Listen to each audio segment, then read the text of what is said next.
And I think we are live, gentlemen. Hey, everybody, you are watching and listening to the We Are Rising podcast. This is your host, Andrew Benjamin. I'm joined by my co-host who managed to piss off the entirety of r/MMA, Jay Christian Gary for Focus Fights. Hey, y'all, how's it going? And you know what? I'm going to go ahead and get to Jay Wolf in a matter of seconds because I know that he want to talk about this too, but I just want to release a very, very brief statement. The words expressed by me do not necessarily reflect the views of the We Are Rising podcast or Focus Fights as entities or in part. But Reddit, let's just say the r/MMA subreddit is an absolute shithole. I mean, seriously, how can y'all basically... I mean, it's like I said in the comment thread this past weekend when we were supposed to be getting a Super RIZIN thread in that particular subreddit, but it got capped off at 100 comments. Y'all keep spreading y'all asses out for the UFC, but don't really pay much attention to other promotions.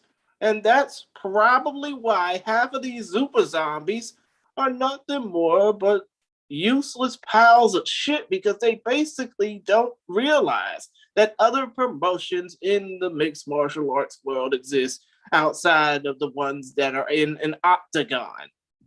But still, though, point of the matter is, I was on that thread. Well, actually, I was on a thread over the weekend for the Super RIZIN card, finding out, well, actually posted my codes there first for the Reddit, for the RMMA subreddit, and basically not getting any traction. So I posted my comment, basically saying how much they spread ass toward the UFC, but not to other promotions. And they basically banned me for 3 days because they think that I'm uncivil. I say bullshit. When you basically are when you basically have a group that posts nothing but UFC content all day and all night, and not even give enough time for other promotions, it's basically the reason why the world of mixed martial arts is what it is today. As in, there's UFC, and then there's everybody else. So yeah, well, I'm gonna keep. Jay Chris, don't worry about that. There's a bunch of UFC fanboy dingalings. That site Reddit MMA sold out their UFC shills. I mean, it was a freaking Mayweather event. Okay, it was a Mayweather event. How much more do you need to have an actual live thread? That you've said they had boxing threads before, so they can't use the excuse that, it was a boxing event. I could confirm that. I could definitely confirm that. Yeah, exactly. So, I mean, it's just, there's freaking UFC shills. I mean, just pay them no mind. It was the same thing back in the Strike Force days, and they were calling it Strike Farce.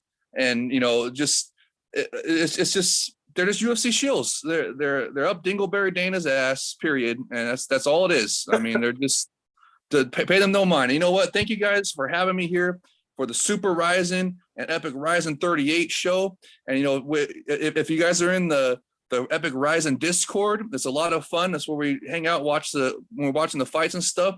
And we're talking, made a promise there that during the show sometime, there's going to be a reveal. I'm going to let down my hair I had a special request for that. So it's going to happen sometime during the show. And they told me to go ahead and put on the stunner shades, just like my main man Yushi. So here we go. Here's some Gucci stunner shades for you for this show right now. And then later on in the show, there's going to be a reveal of the hair down. I only let my hair down for my fiance and the Epic RIZIN fam. So let's get this show going. This is going to be a lot of fun. Yeah, well, Babu Jack, continue though. We have a comment in the section from Babu Jack II who says less Jizzy talk and more attack on Yuki chat. As probably everybody knows, Babu Jack had the esteemed pleasure of getting to see Deep Kick Osaka 63. Wow. Hopefully they'll upload those. They uploaded Deep Hamamatsu today. So I'm hoping that they upload that the Deep Kick card. Because listen, Deep is uploading. They're at a frenetic pace uploading all this stuff, and I really like it. Check out their latest shows, by the way, as well. The two with the with the flyweight Grand Prix. But sorry, But Chris, go on still, ahead. though, let me go ahead and finish off this little statement. For those that care about other promotions outside that little 3-letter one that, you know, people really think is too overbloated, too full of a roster. And no, I'm not talking about that damn one championship that I always cringe over with their hyperbolic asses. I mean, for those who care about MMA outside of the 3-letter promotions, thank you. Because y'all are actually putting in the back, well, and you know what? That doesn't include KSW because those Polish fans are just as crazy as we are. But still, point of the matter is, if you care about a promotion outside the UFC or even ONE FC, thank you. But most importantly, if you're flying the flag for RIZIN just like we are, we thank you even more. We hope you're subscribed to the channel. We hope you check out what we have to say. We hope you are getting involved in the conversation because obviously Super RIZIN and RIZIN 38 were just incredible fights to be a part of, incredible fights to watch on Fight TV. And you know what? And DirecTV. Yeah. Historically. And pay-per-view satellite, no, and pay-per-view cable, satellite, and telco providers across North America and in the UK as well. But still, though, the point of the matter is, if you've been following us, more specifically Andrew, from day one of this podcast, or myself for since day one of my podcasting career back in 2012, and now with Focus Fights Audio, we thank you. Because, you know, without incredible promotions like the RIZIN Fighting Federation, we would not even get the fucking chance to do what we do on a normal basis. But most importantly than all that, and I really, I know I've been having trouble trying to conjure her up even at the end of the show, but I'm going to go ahead and try and do it now. When it comes down to promotions like this, I think Lenny Hart puts it otherwise in saying, dun, dun, dun, dun, hold up, wait a minute. See, this is why I don't like doing live shit. This is why I do post-production stuff. But still, though, this is why Lenny Hart always likes to say, even though it's at the beginning of the show,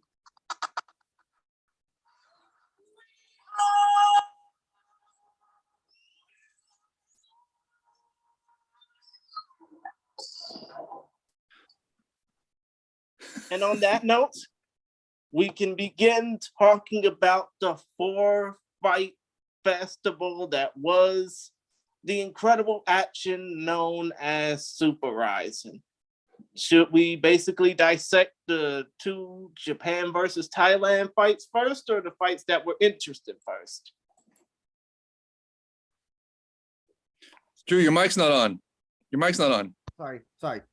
So firstly, Jay, you said you ordered Super RIZIN on DirecTV, and I'm assuming 38 on Fight, right? Yes. I ordered Super RIZIN on DirecTV, and then I got 38 on Fight TV. I was hoping that the DirecTV would, it would go into 38, but they didn't include it. Oh, yes. Yeah. I mean, that's just, and they put a huge hour-long intermission in between Super and 38, which I thought, and they didn't even advertise 38 during Super. I was pretty baffled by that, but you know what they did advertise? They did advertise Ren Hiramoto in the next landmark event. It's going to be a caged event, according to the graphic. It has a cage in the background, so at least they advertised a little bit. And then they had Pacquiao in there too. Maybe there's going to be Pac-Man in the epic RIZIN ring. How fun would that be? We don't need that at all. But oh, come on, that would be huge. Let me go ahead and tell you right now, Mayweather has an already big enough bank account as is, to where some promoters in boxing can't afford him outside of Al Heyman or outside of Eddie Hearn. But still, though, I don't think that RIZIN would want to risk wasting more money trying to get Manny Pacquiao into an exhibition. I don't know. Did you see the numbers that Mayweather event was putting up? I mean, it was over 200,000 on Twitter, and then Floyd Mayweather's name was split into two. It was Floyd and then Mayweather, and both of those were like 160 something thousand combined. And so I mean, and I can't wait to see what the pay-per-view numbers are. I can ask people that might know, but we may, I don't know what the numbers will be. Well, here's the thing. So if RIZIN comes back on fights, I can assume that they then did good on fights collectively, 38 and super. If the shows are back on pay-per-view, I'll just assume that they're not back on like DirecTV, because I think that was a Floyd thing. It's one of those things where like, you got to have my thing on pay-per-view, probably like in all of his, maybe that was a thing that but if they're back on pay-per-view. Well, here's the thing, Andrew, and I hate to interrupt, even though it's kind of my thing, but I think the only other exception for pay-per-view show that's going to be put on cable, satellite, and telco providers across North America would have to be the New Year's Eve show, because it's a must. You can't ignore the New Year's Eve show. It's probably the biggest show. No, it's the biggest show, period, for the RIZIN Fighting Federation every year since they started back in 2015. But here's the thing as well. So I don't think you can convince a pay-per-view provider to run a 5 to 6 hour show, because they did it before. Drew, they've done it before. They've done it before, and there's no reason why they can't do it again. I mean, it's just especially at the time zone. What else is on at that time zone? Well, it's not that. It's just that. Here's the thing. Would RIZIN, because here's the thing, you buy a block of time. That's what you do, and it's estimated usually. So WWE pay-per-views, they'll block out, they'll buy a like whatever it is, 8, 9, or 10 hours, because then there's also the repeat as well. AEW does the same thing as well. Here's the thing though. So if you have, here's what I would rather they do with the show. And I know a lot of people don't like it, but don't like the late shit. I would be fine if they ran it live, like, run it live, whatever time, and then run it the next day, which would be Sunday for most of us, at like, 6 p.m., 7 p.m., 8 p.m. And then you have people. That's what they were doing for Pride Fighting Championships. That's what I'm saying. I'm saying that they should do that, but they just, I have not seen any ability to reorder the show through Optimum, which is how I ordered Super RIZIN. Unless I'm wrong, I missed it. I don't know, Jay, if DirecTV. They had a replay. They had a replay. A replay, but did you have? But is there an option to rebuy it? Like, so, like, if you can't stay up at that time, like next day 6 p.m. watch the show. Was there any option for that? Oh, yes, there was. There was. You could buy it for like, I think you can still buy it on DirecTV right now as we speak. So I would love to see them just do that, like run it live whatever time, and then next day at like 7 p.m. or 6 p.m. or 8 p.m. But here's the thing as well. Yeah, that's the thing, is that if the more amount of time you need to buy, the more it costs money. And is RIZIN willing to spend that money for international pay-per-views that they may not have? So they may not have gotten a lot on pay-per-view, but maybe they got on fight where you don't have to worry about, that. They were doing this, Drew. They were doing exactly what you're talking about for the Almighty Pride FC championships. So but were they running them live? Remind me, were they running them live, or were they on tape delay? No, exactly like you were saying that the WWE does. They bought a huge block of time running them live, and then they'd run them the next day or on Sunday at prime time, have a prime time replay. So, I mean, and so it's like, well, I don't see why they can't do that again.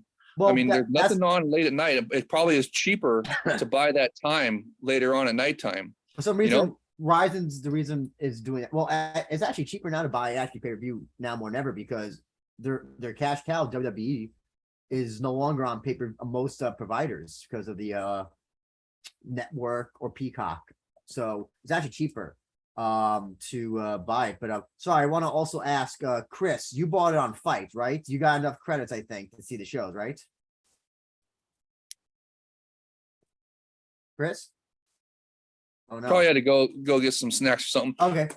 We're falling on. Sorry, Jay, go ahead, and then I'll have to. Yeah, he's actually, back. I did manage to buy RIZIN 38 on Fight. Okay, great. So So you didn't get Super Ryzen on fight though. You just got 38, right? I mean, I was trying to hustle my fight code, trying to get Super Ryzen on fight, but I was only able to afford to get Ryzen 38. Well, and here's the other, and also quickly the other thing as well. They need to do a bundle. They had a bundle at first, and it disappeared, right? I'm not. Yeah, no, you're absolutely right, Drew. It was weird. They were talking about going to be a bundle for $50, right? No, And then but all of a it sudden- was available. I swear to God, I thought I saw a bundle available. Unless I'm like having a Mandela moment. I swear to God, I thought I saw a bundle on fights. Well, I mean, they obviously switched it to where it was a 2 separate thing. So, but they're going to have a bundle for this next one. I believe they're going to bundle 30 Epic Ryzen 39 and then the Ryzen Landmark event with Ren Hiramoto. That's like a week or two later. Yeah, I think that they should bundle that if they're not going to bundle the November events. I'm fine with that. No, that's great. The other thing also is that the Super Ryzen should not have been $30. That was like that was Mayweather. That was for Money Mayweather. and we're gonna talk about why like this Mayweather thing is like I think it's hit its peak and really I think you can't. There's really nothing you can really do with it anymore, and I think it brings more issues with it. But I think what also we haven't seen the numbers yet, Drew. We got to see the numbers. There's 3 numbers to look at. Abima, that's the most important one. The Abima pay-per-view numbers, they got to come back huge. If they come back huge, there's the people like Fuji TV, they're going to come crawling back and asking for them to come back. And then the fight numbers, and then the direct TV and other pay-per-view. Well, here's the thing, J-Wolf, if the Abima numbers are good, which probably will be, that has to be all Mikuru. I don't think you could really credit Mayweather with that because it's Mikuru who's bringing that audience. For the Mayweather was for us, not for Japan.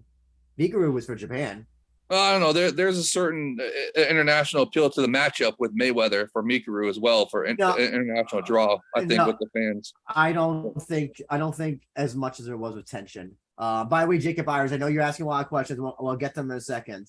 I'm not ignoring you. But I do think I don't think Mikuru. Did you see all the articles that were being written? Barely any mentioned anything about Mikuru. Oh no, there was and you know what? Even what I thought was great is that they were there was a bunch of articles and tweets that had a bunch of numbers on it for when Mikuru rocked Mayweather. That was dude, he got him real good. I mean, for a while we were joking around in the Discord chat, calling him Mikuru Ali there for a second before Mayweather turned it on and knocked him out. I mean, it was a lot of fun. That was the best Mayweather exhibition bout that we've seen to date. I think. I mean, it was a lot of fun. But the thing is, when it comes down to Mayweather's knockout of Mikuru, that thing is still trending right now. It's trending to the point where it's getting like almost 6 million views and counting because a lot of entities like DAZN, like ESPN Ringside, which got the video taken down, like Fox Sports even though it was the Australian version, not the Fox Sports of the United States that we've been knowing for 27 years. But still, though, all these entities are putting this video over. I mean, don't you think that will kind of give Asakura some type of star power here in the States, aside from the fact that, a lot of people still don't know who he is? They probably gave him all types of racist names and fucked up his first name worse than Fight did. I'm sure there were some, Jay Krish, but I was seeing a lot of positive comments for him. I was seeing a lot of people were giving him props, saying, this guy is a mixed martial arts fighter that just crossed over to boxing, and look at how well he did with Mayweather. He even rocked him. I mean, I thought it was great for Mikuru's brand and the Epic Ryzen brand. I saw comments that they were talking about, naming Epic Ryzen by name, Ryzen. You know what I mean? So, and that was like one of the 3 stories. There was the Mayweather knockout of Asakura, where Asakura got some piggyback press about how he did very, very well and rocked him a couple of times. There was the JIZZY Mac fight that was also generating a lot of stories. And then Yep. the third big one was the Flower Gate, which I'm sure we'll get to later.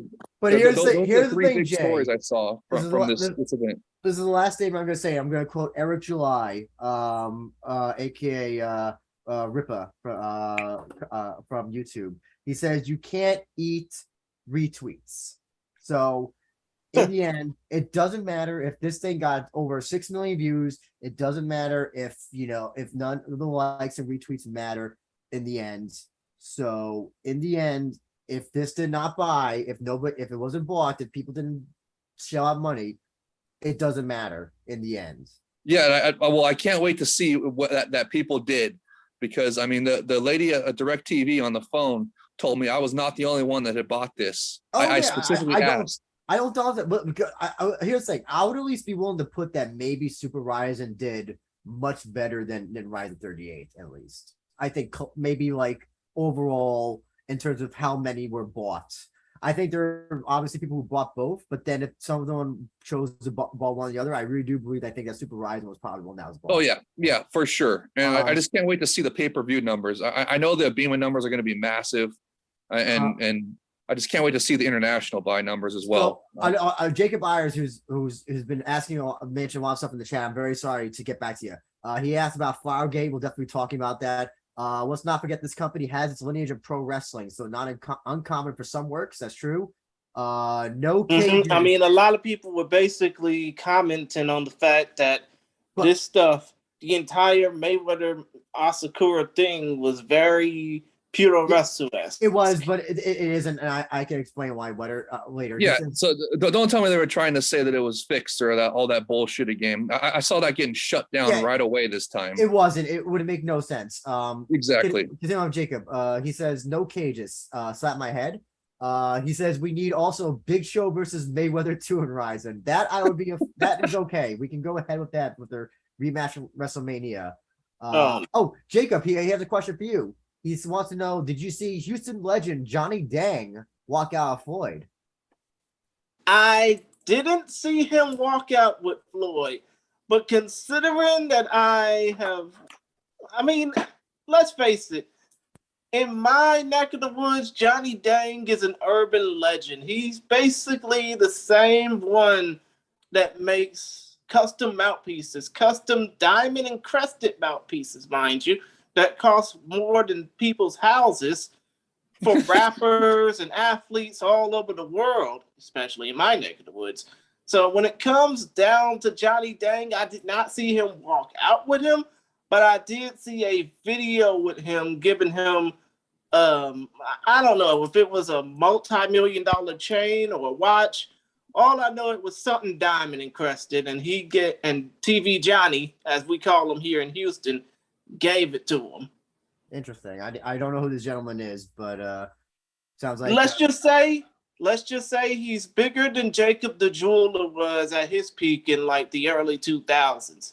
It's just that he's been doing it a little longer, and he started off in a little shindy ass gunshot ridden mall. The only jeweler I know is I Hate Steven Singer. If anybody used to watch O&A back in the day. Jay, did you just laugh? Did you just know who I'm talking about?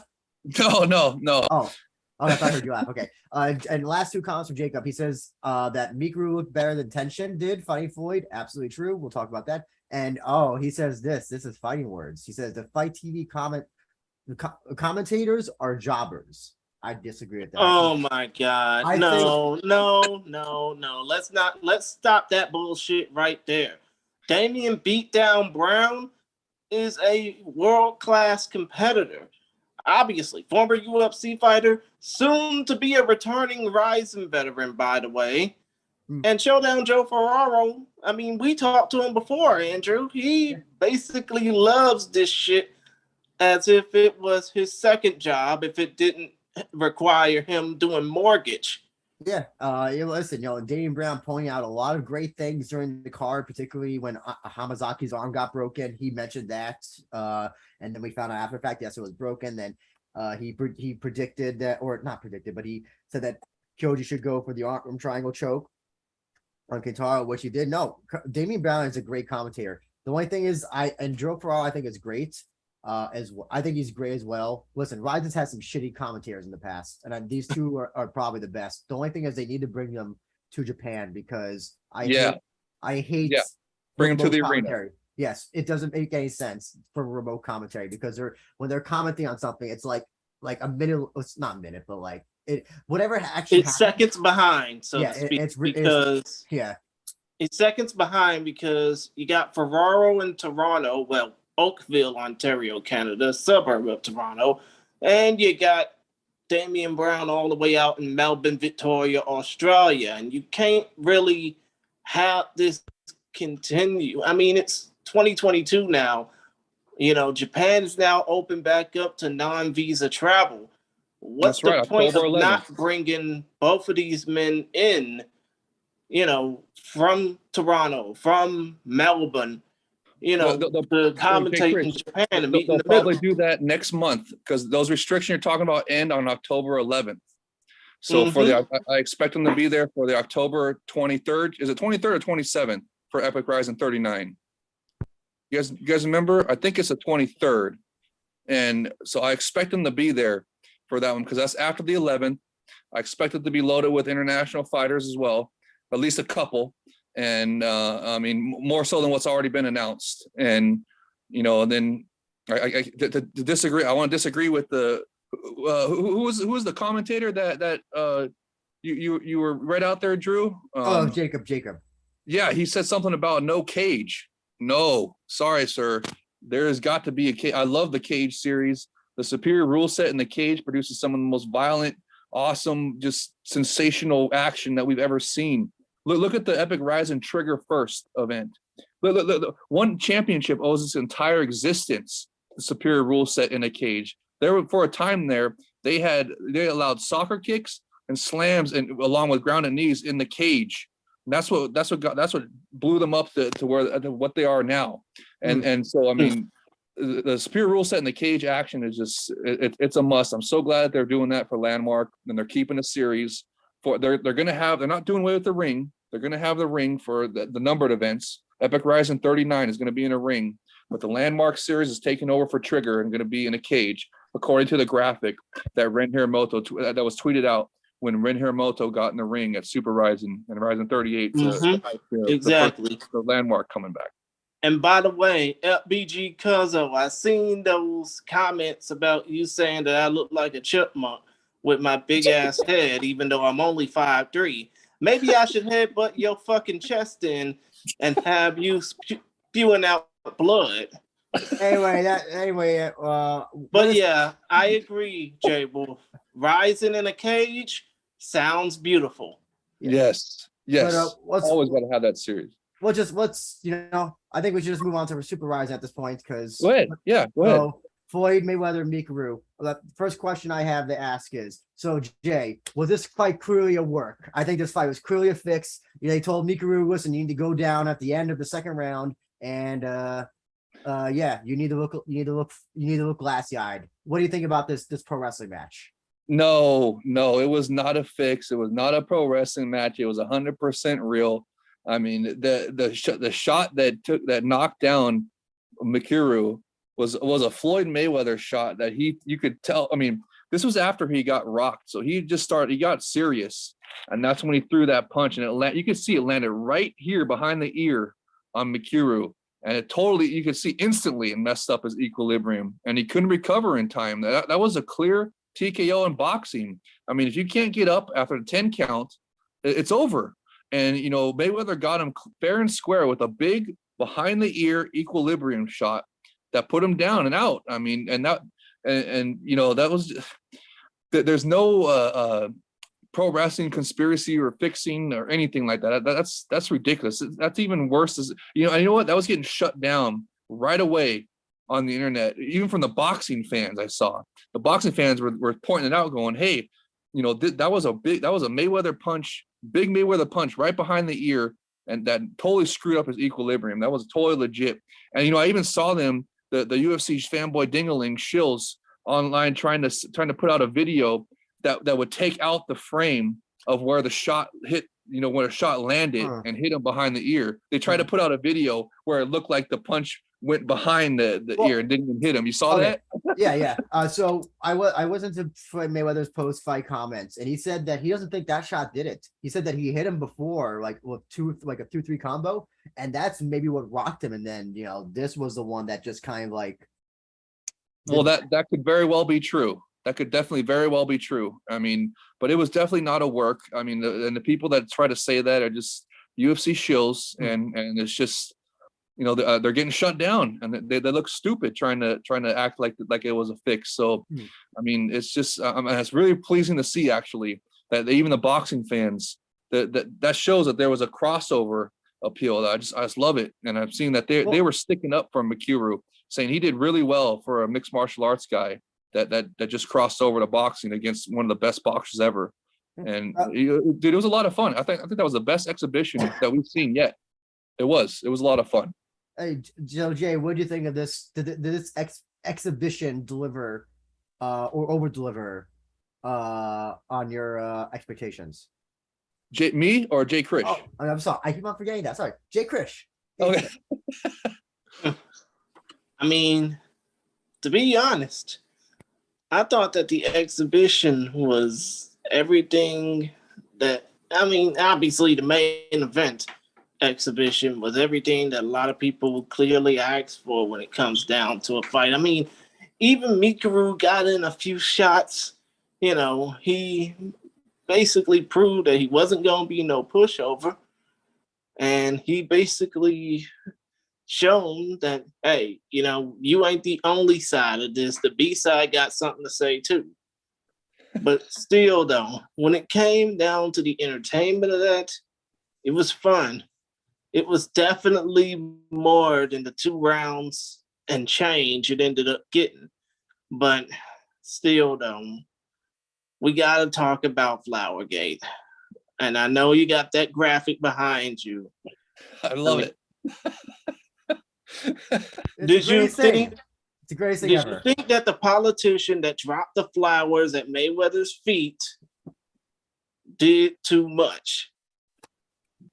No, I mean, I knew exactly what it was. I thought it was hilarious when it initially happened live.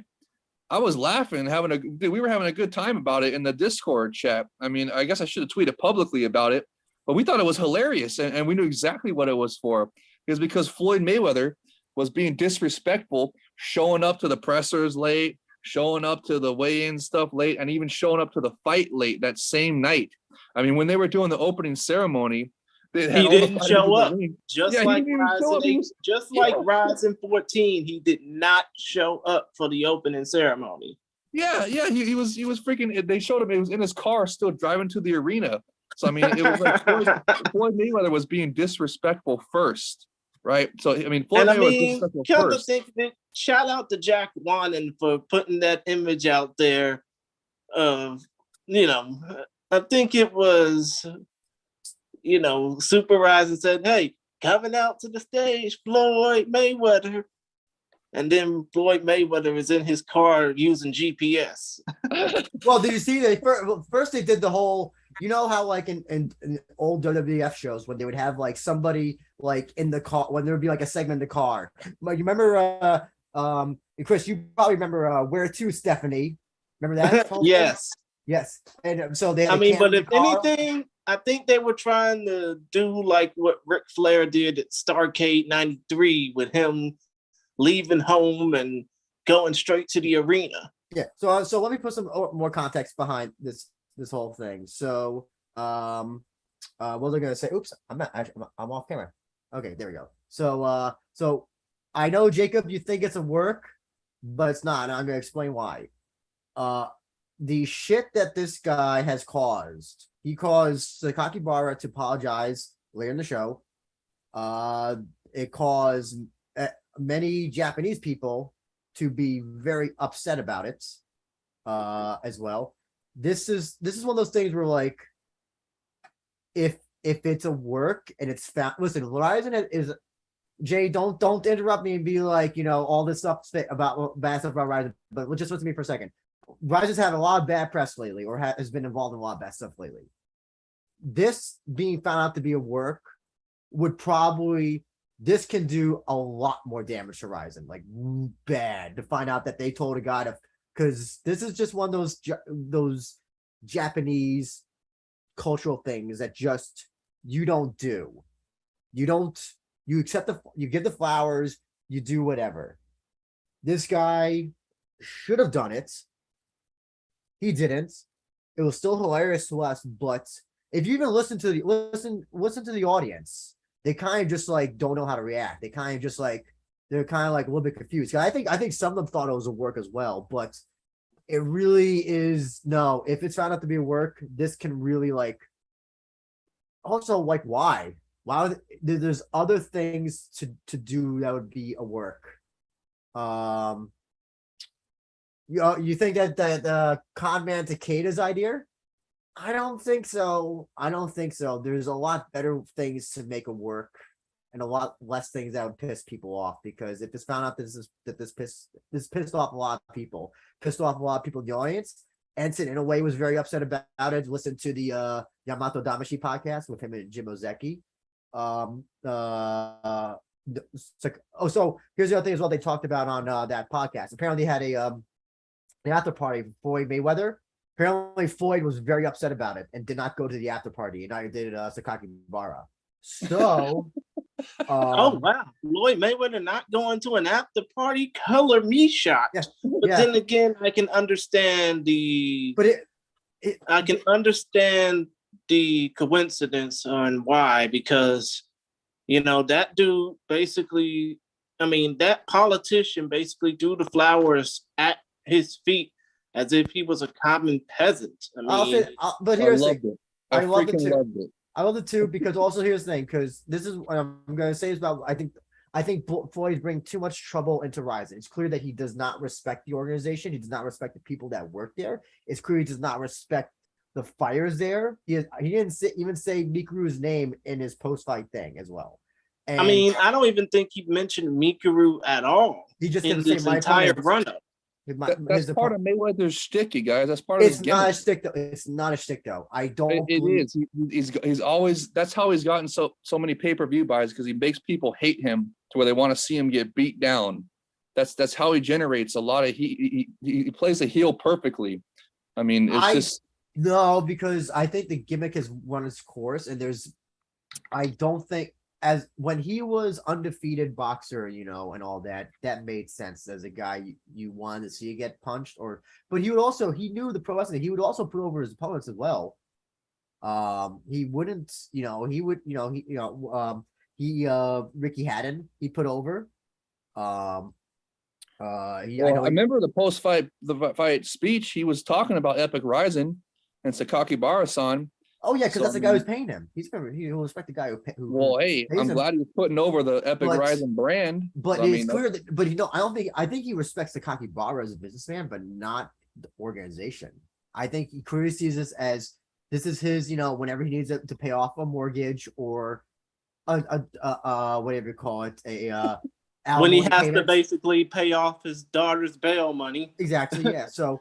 And I have a problem with somebody that's brought in who clearly does not respect, or like, let's say thing with Manny Pacquiao. Manny Pacquiao didn't even know who Mikuru was. He just said, "I support Asians," and which was funny. I don't know why. Like, it's only funny because he supports people of his culture. No, his like, he couldn't even have bothered to learn the name of Mikuru. It's not that hard. Just say Azakura-san or something.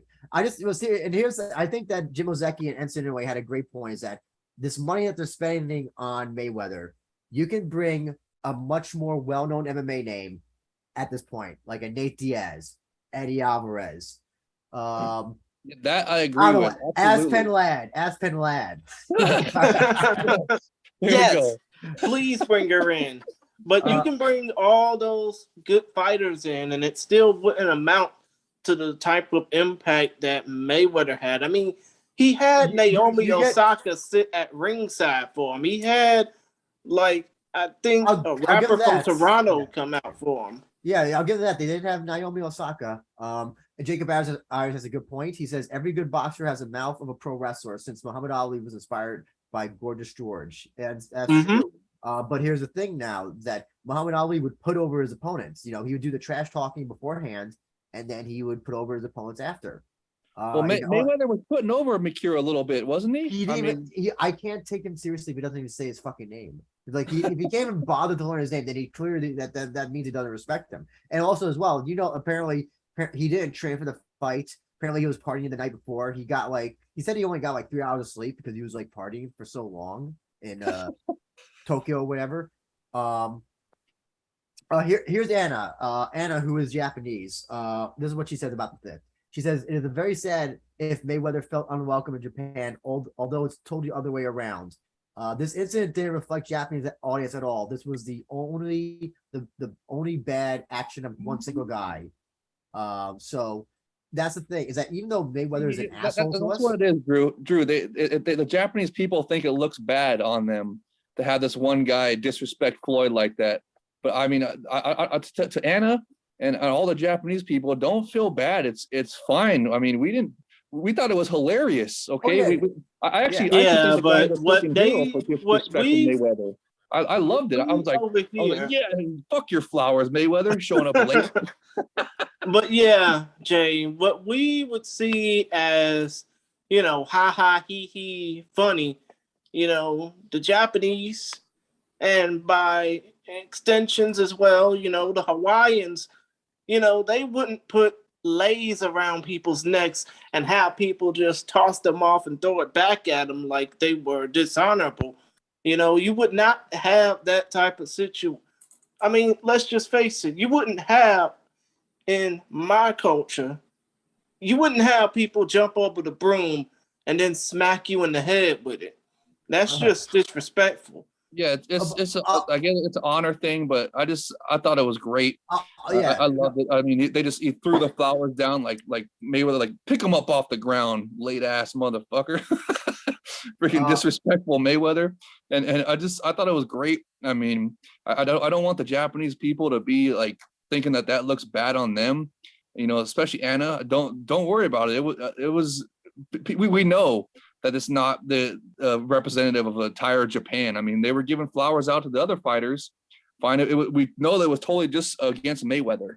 Okay, so it's not like it doesn't reflect that against Japanese people. Here's the thing, though. I don't want them to think that way. Here's the thing, though. I think we can all agree that the great thing is that this is also why we like RIZIN, because it's just this shit happens. Like, I guess another incident, you know, Gabby Garcia apologizing, or Gabby Garcia fighting anybody. Or, you know, just remember when Tension had the double fights on the New Year's Eve shows, and he got the second fight by asking Sakaki Bara after his fight, hey, can I fight tomorrow as well? And yeah, that was that was basically back in 2017 when he was just starting out, you know, being popular among the Japanese fans. I mean, like, you would never see a UFC fighter like throw down a UFC belt like in front of Dana. It would be hilarious, but like that would never happen. Nah, if anybody even tries to pull a Shane Douglas on the UFC belt, they're gonna get automatically blacklisted. But going back to the fight, Jay, what do you think this? So you said what do you think was a better exhibition? You thought this was better than Tension? Yes, I did. I thought this was a lot better than Tension because, you know, the size. Floyd was much bigger than Tension. Remember, so it was like Tension didn't have any kind of chance, and in this one, Mikuru was bigger and he was landing some punches. And so I want to also ask as well. The low blow on the belt shots. Yeah. Did that also have an effect on the ending of this fight, of Mikuru getting finished? I think it did. I don't know why Kenny Bayless ruled it above the belt when it clearly hit him like right in the balls. Yeah, that could have absolutely affected him. Could have taken him out of the fight a little bit. And then, you know, that happened after Mikuru rocked him, didn't it? So that was kind of a little dirty low blow dirty move by Floyd right there.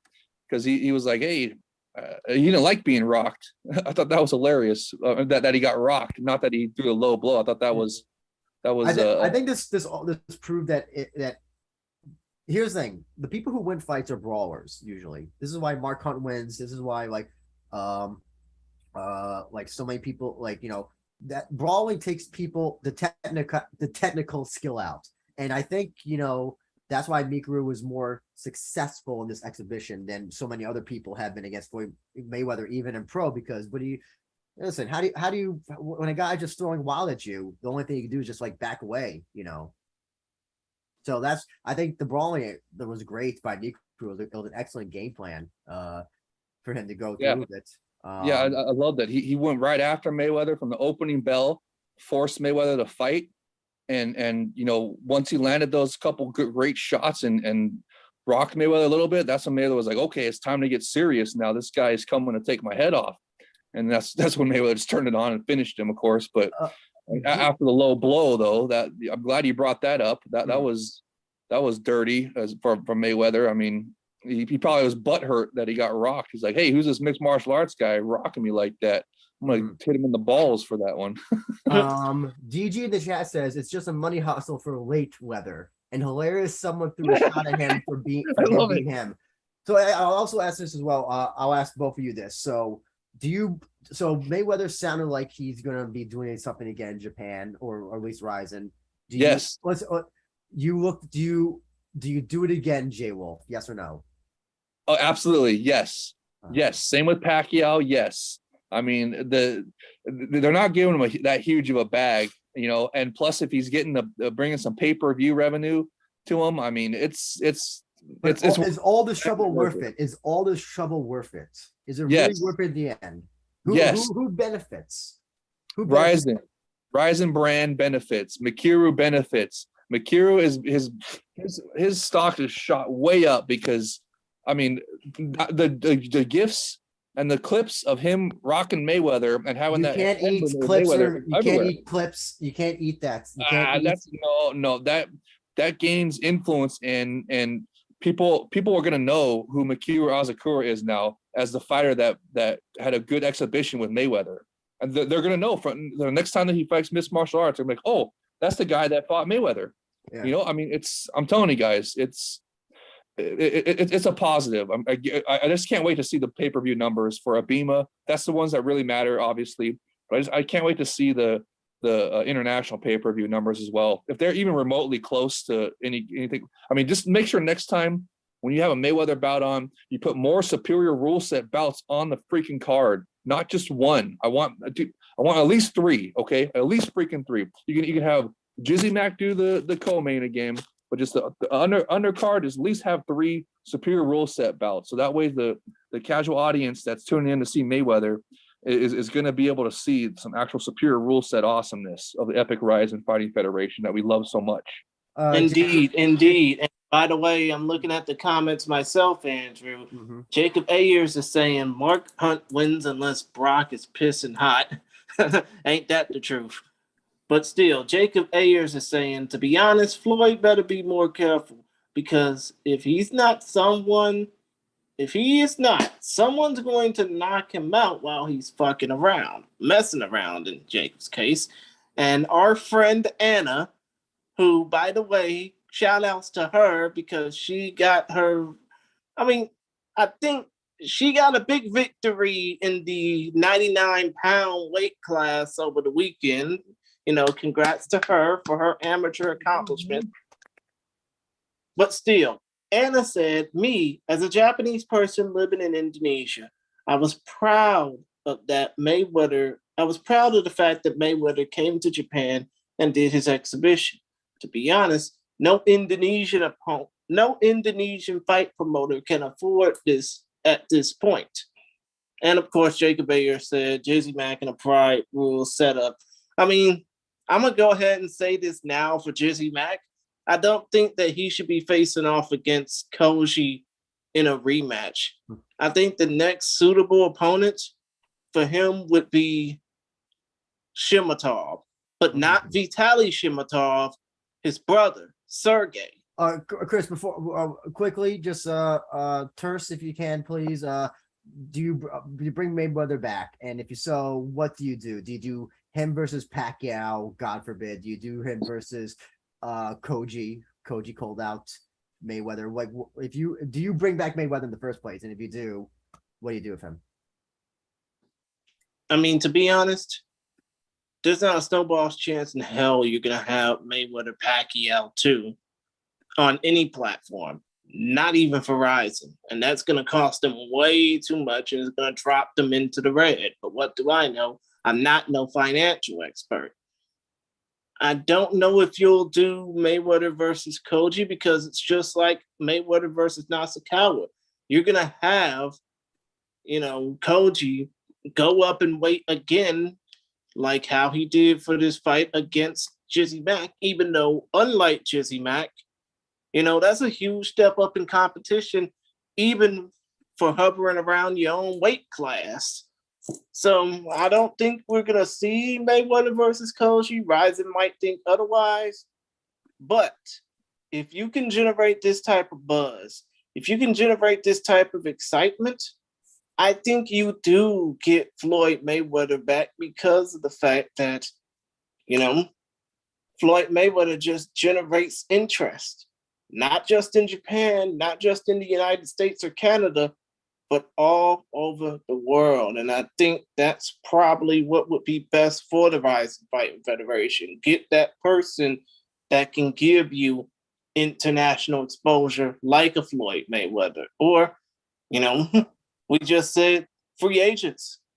Eddie Alvarez can be one of those stars that'll bring some prestige to RIZIN. Let's see about that happening with all the money they got now from this and all the publicity because of this. Oh, and by the way, Anna said, thank you for your kind words. Doi bashimashite. You're welcome, madam.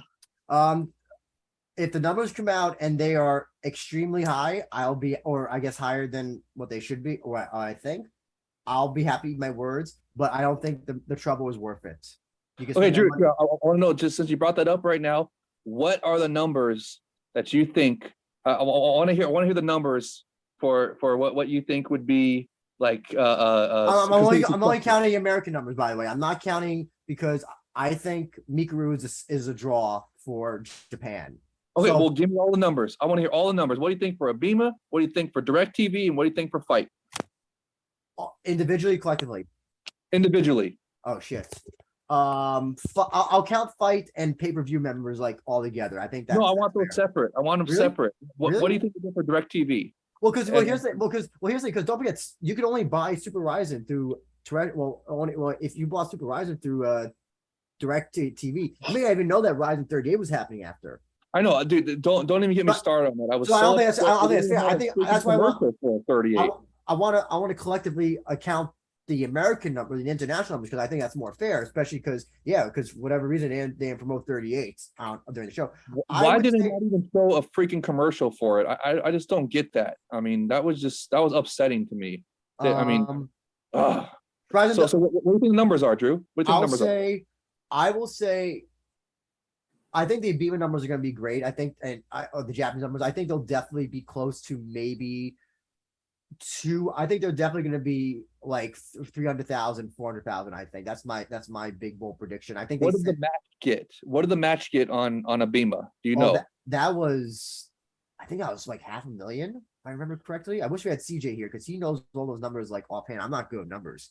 Okay, I'll say this for a collective.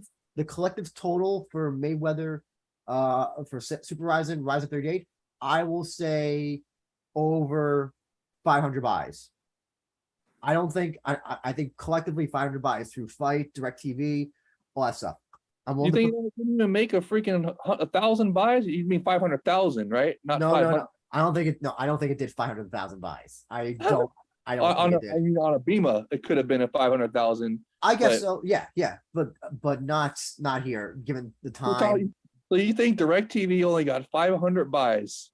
Man, that would be super disappointing if it didn't even break 1,000. I think something anywhere around 20,000 would be sensational for international buys. 20 to 40,000, anywhere around. Dude, if they get anywhere close to 50,000, I think it's going to be a huge success. I think so, but listen. So there was a New Japan pay-per-view that aired for the first time in America. Wrestle Kingdom 9. Yeah, they got 12,000 buys. So wow, that's pretty good. So they aired it live, and then they aired the next day, and through those two collective, they got 12,000 buys.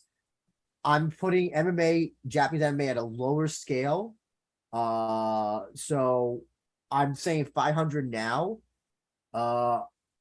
if the numbers don't come out, I'll try to find numbers. But if they're not on DirecTV again, I'm guessing that the numbers maybe weren't as high as they hoped. But I think 500 is not that bad for RIZIN, especially because, you know, given the show was promoted very well. I'll say internationally. Fight TV did their thing for it on where they're talking about the fight of Nick Aldis was on there. They promote. I got emails about it constantly. I saw ad banners on Facebook. I never used to see like RIZIN shows ever have like that before. They clearly same here, Drew. I even saw TV commercials okay. during like big shows like Ancient Aliens and stuff. You know. Oh, yeah. That's gotta be some crossover. I hope that's not a crossover.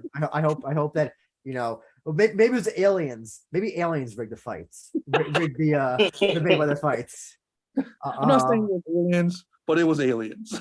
Yeah. It was flowers. It was flowers. I'm not saying it was Flowergate, but it was flowers. But I think we can all agree that the match collectively that was the greatest match of all time has to be Kyoji versus JIZZY, which somehow turned into like an exciting fight despite all the shenanigans and just the craziness behind it. Kyoji winning by knockout in the third round. Listen, Jay, I'll put it to you. What did you think of JIZZY? Oh, I love it. Sorry, Jay Wolf. No, it's Jay Krish' turn. Go ahead. You'll get okay. Jay Krish, go first. Okay, what I thought about Ray Sadeghi, what I thought about JIZZY Mac facing off against Kyoji Tanaka, I do think that what he said about Japanese fighters being weak, he's gonna have to eat his words now, and I do think that if Mayweather hasn't already given him his pink slip, oh my god! I mean, come on, man. Jay Chris, let's be real. We all saw the video we all saw the photos that Jack Wannon posted and that everybody tried to cop off of, even ESPN, of Mayweather basically in 3 easy photos, turning his attention toward the fight, seeing JIZZY Mac get knocked out by Kyoji, and go back to his training for his fight. See, that's why I don't think it's a gimmick. I think he's just a shitty person. My God. This guy's your friend and bodyguard. It's not a gimmick. He's a fucking asshole. Sorry, Chris, go ahead. What are you trying to say? You a glorified ball cop? Well, sorry, what was that? Are you trying to say that he a glorified mall cop? Yeah, well, here's the thing. His job as a bodyguard is to push people away and to de-escalate situations. That's really all it is. That's what bodyguards do. Bodyguards really don't, or some are retired, like police officers. They know. Those are guys who know. But like for the most part, bodyguards don't know how to fucking fight. Like, you know, they're just big, they're just big blocks of meat that are supposed to separate people and de-escalate situations. I mean, I'll say this though. So did you see that there was one shot that may have rocked Kyoji? Did you see that one shot that happened? It was kind of like a haymaker. It was like a haymaker. But I think it wasn't counted because his forearm hit him, and that's technically not a legal shot in I guess whatever this thing was just standing rules about. So was it boxing? I mean, why didn't they just say it was boxing? Why did they say standing rules? And by the way, Teep just texted me saying that he can't get into the chat for some reason. Is there a I don't know. Tell him to refresh the thing. I don't know what's going on. Refresh the thing here. So wait, okay, so back to the thing with JIZZY. Why wasn't it a boxing match? I mean, what was different? Why was it standing rules? What was different about it? In a way, I think this was boxing rules, but with spinning back fist. Also, I think that they also had big gloves. You saw that their gloves were huge. So I think they may have been 12 ounce. Maybe 14. I mean, basically, would you say that they are like rock'em sockers? I mean, sock'em boppers? Yeah, it was something like that. But maybe that's why it was standing rules bout instead of a straight boxing bout, I guess. I mean, they should have let us know the spinning back fists were illegal or something. But I mean, as far as the fight goes, dude, I loved it. It was great. That was one of the big draws of this event for people, because remember, JIZZY had shoved Mikuru at the initial presser and generated a lot of heat from that, and so it was great to see Kyoji go in there and smack him around and knock him out, and dish out some karma to him, and serve some comeuppance to JIZZY. Another thing that was great was hearing Lenny Hart scream out JIZZY Mac's name on the walkout. How funny was that? That was worth the price of the pay-per-view alone right there. And then you notice there's no clips of that on the internet because Abima is on it, just taking people down. But I mean, how hilarious was that to hear Lenny Legend call out JIZZY Mac on the walkout, screaming his name out. It was great. Even Kaposo tweeted out about that it was everything that we had hoped for. No, yes, of course. But come to think of it, it's like I said, JIZZY needs to face competition his own weight class. And I think that his next fight should be against Sergey Shimatov in the RIZIN ring. But as far as Kyoji goes, my bad.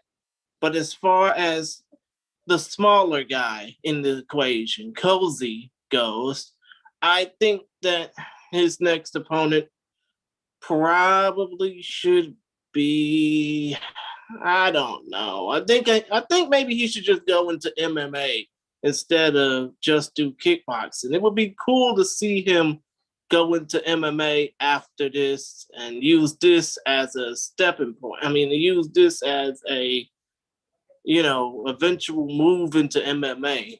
I mean, even though I know he loves his kickboxing, he's a former K1 champion, but I think that his future goes into MMA. Okay, Andrew, change your audio. Your mic's not working. He's not going to MMA. He's not going. He's too old. I don't think he's ever shown interest in getting to MMA. You assume that JIZZY's going to be brought back? I don't think so. I don't know. He may not want to come back. He may have just like, you know what? I did my one thing, did my one fight. I'm good. Don't like getting punched in the face. Well, they put a video of him at the post fight saying he wants to run it back. So, and he was very. With Kyoji? No, JIZZY. JIZZY was saying he wants to run it back. With Kyoji?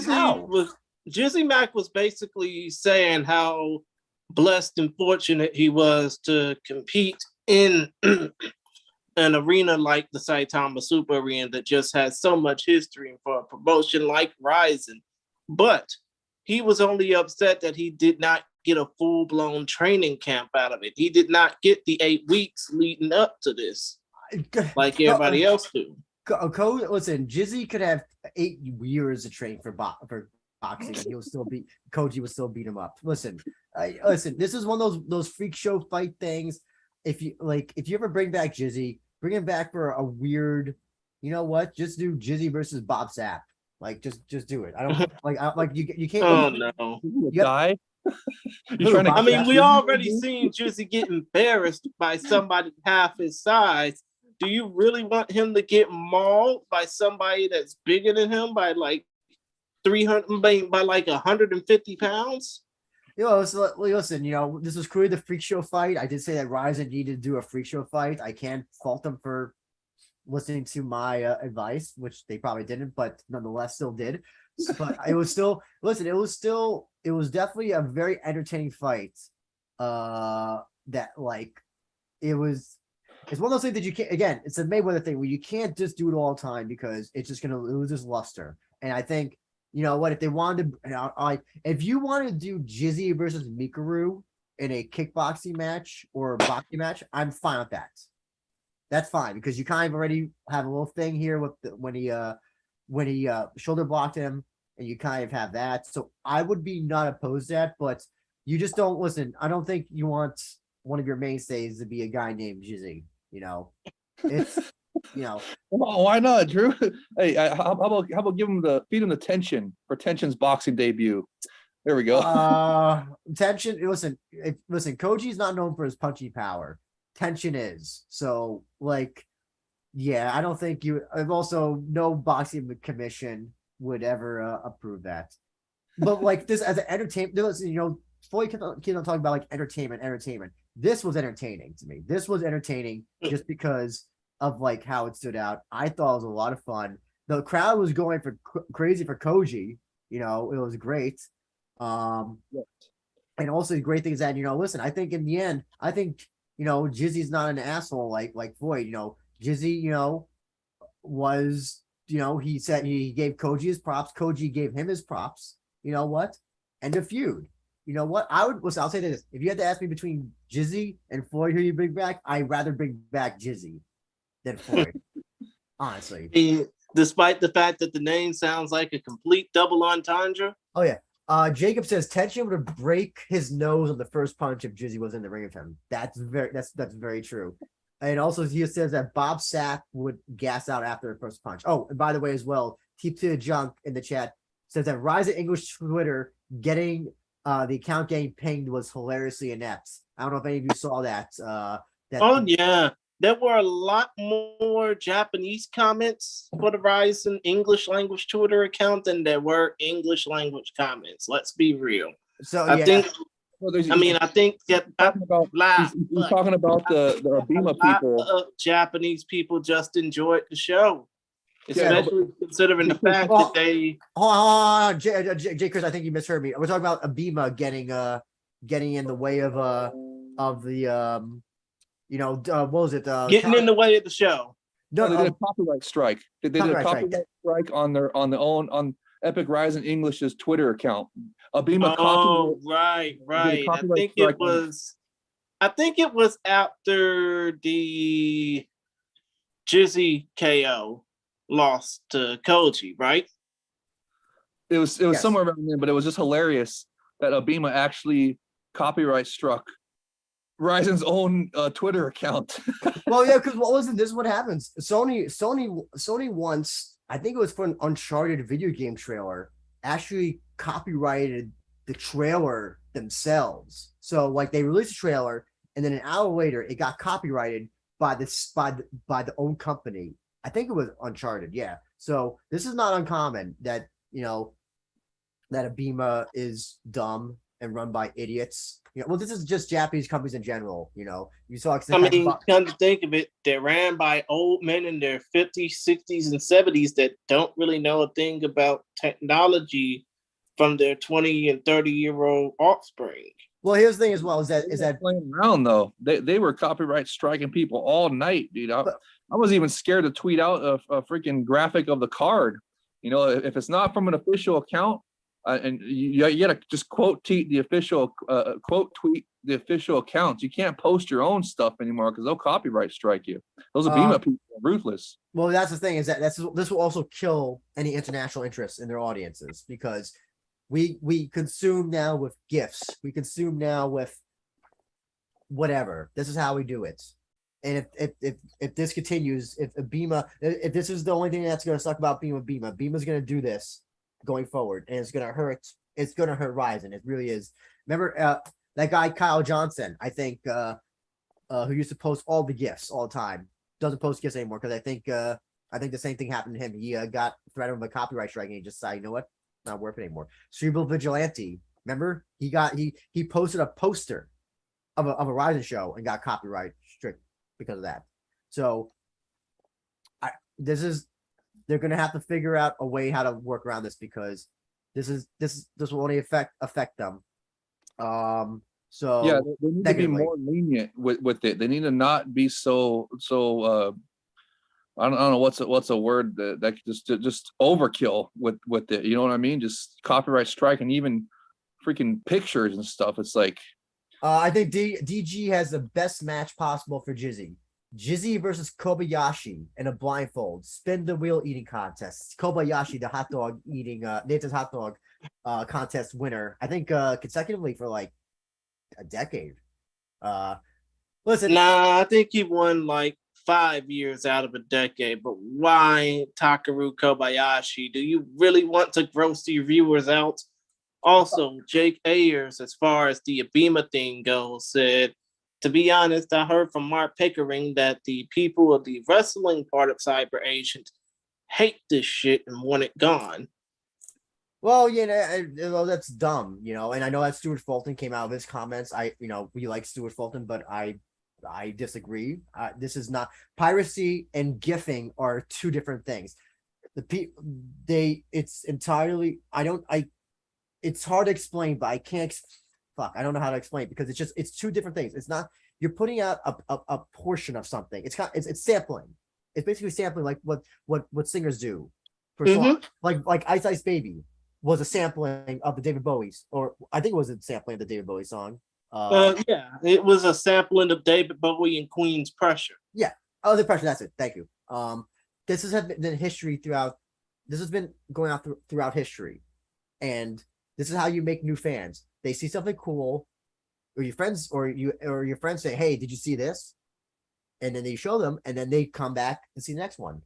If you don't have that option, you just don't tell someone to blindly buy a $30 fucking MMA show that's in Japan that's at 11 p.m. Eastern Standard Time. That's not how things work, unfortunately. Or a pro wrestling show that's, this is the problem, is that a lot of these old heads don't understand that gifting is basically the new sampling. And the sooner that they learn it, the better, because it's going to kill them. Nobody talks about New Japan now. Nobody talks about DDT anymore. Nobody talks about these Japanese pro wrestling promotions now because they started going all my Führer on the giffers, and it's really bad. You know what they should do? They should only copyright strike like if there's somebody that's not an official account that gifts like the finishes of the fights. You know what I mean? I got no problem, protecting finishes, even though it's like, listen, people are posting results anyway. It's not like it's not a national treasure, that the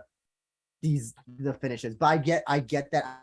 I would at least understand that. But like if it's like, oh, Kyoji knocking down JIZZY, like, come on, let people see the cool knockdown, and then they maybe will purchase the fight or a future show for RIZIN or something. By the way, did you see that JIZZY fell down the same way that Dada 5000 did when he fought Kimbo Slice? It was the exact same face plant. Wow. Even better. That makes it even better, Drew. Jacob Iyer says the people in Cyberfight know gifts aren't piracy and don't care about gifts, but they get overruled by the top brass at a Bima Cyber. I've heard the same thing with New Japan. Kevin Kelly said he's gone directly to like TV Asahi, who owns New Japan, in Bushi Road, and like, hey, you're hurting your fan base, and they just fall on deaf ears. Well, hopefully eventually they'll figure it out and just don't copyright strike fans that are, that post like the card, you know what I mean? Like the card graphic or like fight matchup graphic or something like that. I mean, dude, you can't go that hardcore at the fans like that. Only go after, like, if they're posting a gif of the finishes. That's like Drew was saying, that's understandable to copyright strike those. But I mean, just straight pictures and stuff. No, let the fans post those. Exactly. We're just gonna blast through the next two fights because they were basically squash matches. Nadaki Yoshinobu. Yeah, of course. Let's go ahead and quickly run through them. Nadaka Yoshinari TKO Bandasaki in 2 minutes 24 seconds due to a referee stoppage. And Kota Miura submitted Bunchai Fang Songnoen via armbar, 1 minute 54 seconds. Both first round finishes. Which one did y'all think was the more impactful of the two? Jay? I don't know. I guess Nadaka, because I mean he was right before the JIZZY Mac co-main. I mean, Kota Miura, I was happy that that was the one to me because that was mixed martial arts bout. We're mixed martial arts people first here instead of. But I mean, I thought that was great because in the VTRs, for Kota they had his previous finish was kind of like a soccer kick. So it was great to see that in the VTRs, so that the boxing crossover fans that were tuning in for Mayweather, that they got to see that at least like, hey, oh wow, the soccer kicks are allowed here in this promotion. That's pretty cool. So I mean, I just wish they would have freaking advertised 38, you know what I mean, on Fight TV at least once during their Mayweather super event that they spent all that money on, is like to promote their brand. But I mean, I guess having the Kota Miura fight, and that's better than nothing, because at least there was a soccer kick on his VTR, and it was a great armbar, and Kota Miura is a big name in Japan because of his dad on a soccer team or a football team, whatever you guys want to call it. football soccer team that's famous in Japan. So, you know, I thought that was great. And then Nadaka is obviously somebody they want to push, you know, because they want him to be one of the next big things coming up in kickboxing, J-Kick in Japan. And, you know, he's, you know, I loved how he got on the mic afterwards and was talking about elbows, adding elbows and stuff to you know, because he was talking about how he was one of the only fighters that will fight Muay Thai with elbows and stuff. So I thought they were both pretty cool, actually, even though they were squash matches or whatever. But yeah, if I had to pick they were the one because of the soccer kick in the VTR. So any opponents that you have next for Yoshinari or Miura? Whoever they want to book him against. I mean, Miura, they got to bring him up slow. It's only that's only a second bout. So I mean, just, you know, don't put him against someone too experienced. I mean, like, I don't know. And for Nadaka, you got to get him somebody definitely a step up in competition. Put him against one of the Rise fighters, for sure. And just, you know, you got to get both step up as competition, but not as much for Kota yet. It's only a second fight. You don't want to ruin him too early because he's got definitely star potential because of his, you know, his dad and stuff. So what about you, Jake? What do you think? Jake Rish, your thoughts on these two? I think when it comes down to Miura, I don't know who you put him up against. I think you're going to probably put him up against, you know, actually, I know exactly who you're going to put him up against. You're going to put him up against Felipe Masoni because you've been wanting to face off against him for the last 6 months now. Does he message you or like retweet you or whatever saying that he keeps on wanting to fight? I think he retweets both of us now because of the fact that he wants this fight to happen. Masoni won't stop posting anything involving the Brazilian flag under anything RIZIN because he knows damn well he wants this fight to go down and he will not stop until he gets it. Yeah, as far as Nadaka Yoshinari goes, I just don't know. I think you feed him more Thai jobbers. I do think Jay brings up a good point about Rise. I think eventually, I think I don't know what's the lowest weight class that Rise is, but that's really the only place he can go. Okay, quickly, we have a special guest who will talk, but I just want to get quickly your thoughts on Jay Wolf. Do you bring the two ties back? Are they RIZIN worthy of coming back? I don't know. That's up to Sakakibara-san and Shingo-san. I mean, if they want to go, if they're not expensive, go ahead. But I don't think they are. They're not. They're most definitely not. Then whatever they want to do. I mean, just don't put them too high on a card, and they're not going to count as international. I guess they count international fighters, but the spots go to more, higher level fights, mixed martial arts fights. Yes, basically. yes. And Jay Krish, do we bring the two Thai guys back? Hell no. Agreement. And with that being said, before we move on to Rise 38, we have a special guest doing a run-in. Teep to the Junk, host of Let's Talk Bellator, or the Bellator preview show with Mr. Old School J Wolf. Can you hear me, Teep? I can hear you. How's my volume level, fellas? Perfect. Sounds good. I'm a loud ass dude, so often when I come on, I listen a little bit back, and I'm booming. I'm sorry if I drown you out. Got a big mouth. Hey, quick shout out to the hero who the edgelord who threw the flowers at Floyd's feet. That was one of my highlights of the weekend. That was hilarious. I want to. So Jay, Jay Teep, you are the boxing expert. I'm guessing you saw both fights, the JIZZY Mac Kyoji and the Mayweather one, right? Yeah, those are awesome. I love that stuff. I love the weird stuff. So what are your thoughts on this whole Mayweather exhibition thing? Do you think that it's run its course? Do you think that there's still money made from it? He's fighting a YouTuber named DG or Deej or at the next one. But what do you think of this whole thing? Is it as a Mayweather Andrew? I think his name is pronounced Deji. Oh, whatever. I don't. Good for him. And he's KSI's the guy Logan Paul's former foe. He's like his cousin or something, right? I love it. These are people who I do not care about. I really don't. Sorry, Teep, do you think that is this Mayweather exhibition thing starting to run its course at this point? Are people getting tired of it? Well, certain people get tired of it. Other people get pulled in as he fights these people that they know from their other realm. You know, the social influencers, YouTube stars and stuff. Their fans will absolutely love it. No, Mayweather can make $10-20 million easy, plus his sponsorships doing this probably for another 4 or 5 years before he's really too old and cripply to do anything at all. The thing is, he's a big star, right? And the promotions, they like the attention. Ryzen loves the attention. Even if he's winning, it just brings a lot of eyes to them and kind of a notability that they can't get easily. So no, I think this is good. He's not ranked, so he's not getting in the way of anyone's opportunity. You know what I mean? Mayweather's just an old dude, and I'm no boxing history expert, but there's a long, rich tradition of exhibitions from older fighters. No big deal. You host a boxing podcast. Yeah, but I'm not an expert. I study a certain period of the early 1900s, but I'm certainly not an expert. But there's a long, rich history of exhibitions, especially for guys when they get past their prime. They want to make some money, but they don't want to risk the competition structure. No big deal. I just thought of this. You know what would be the ultimate exhibition that RIZIN could do? This is crazy, but I would buy immediately day one.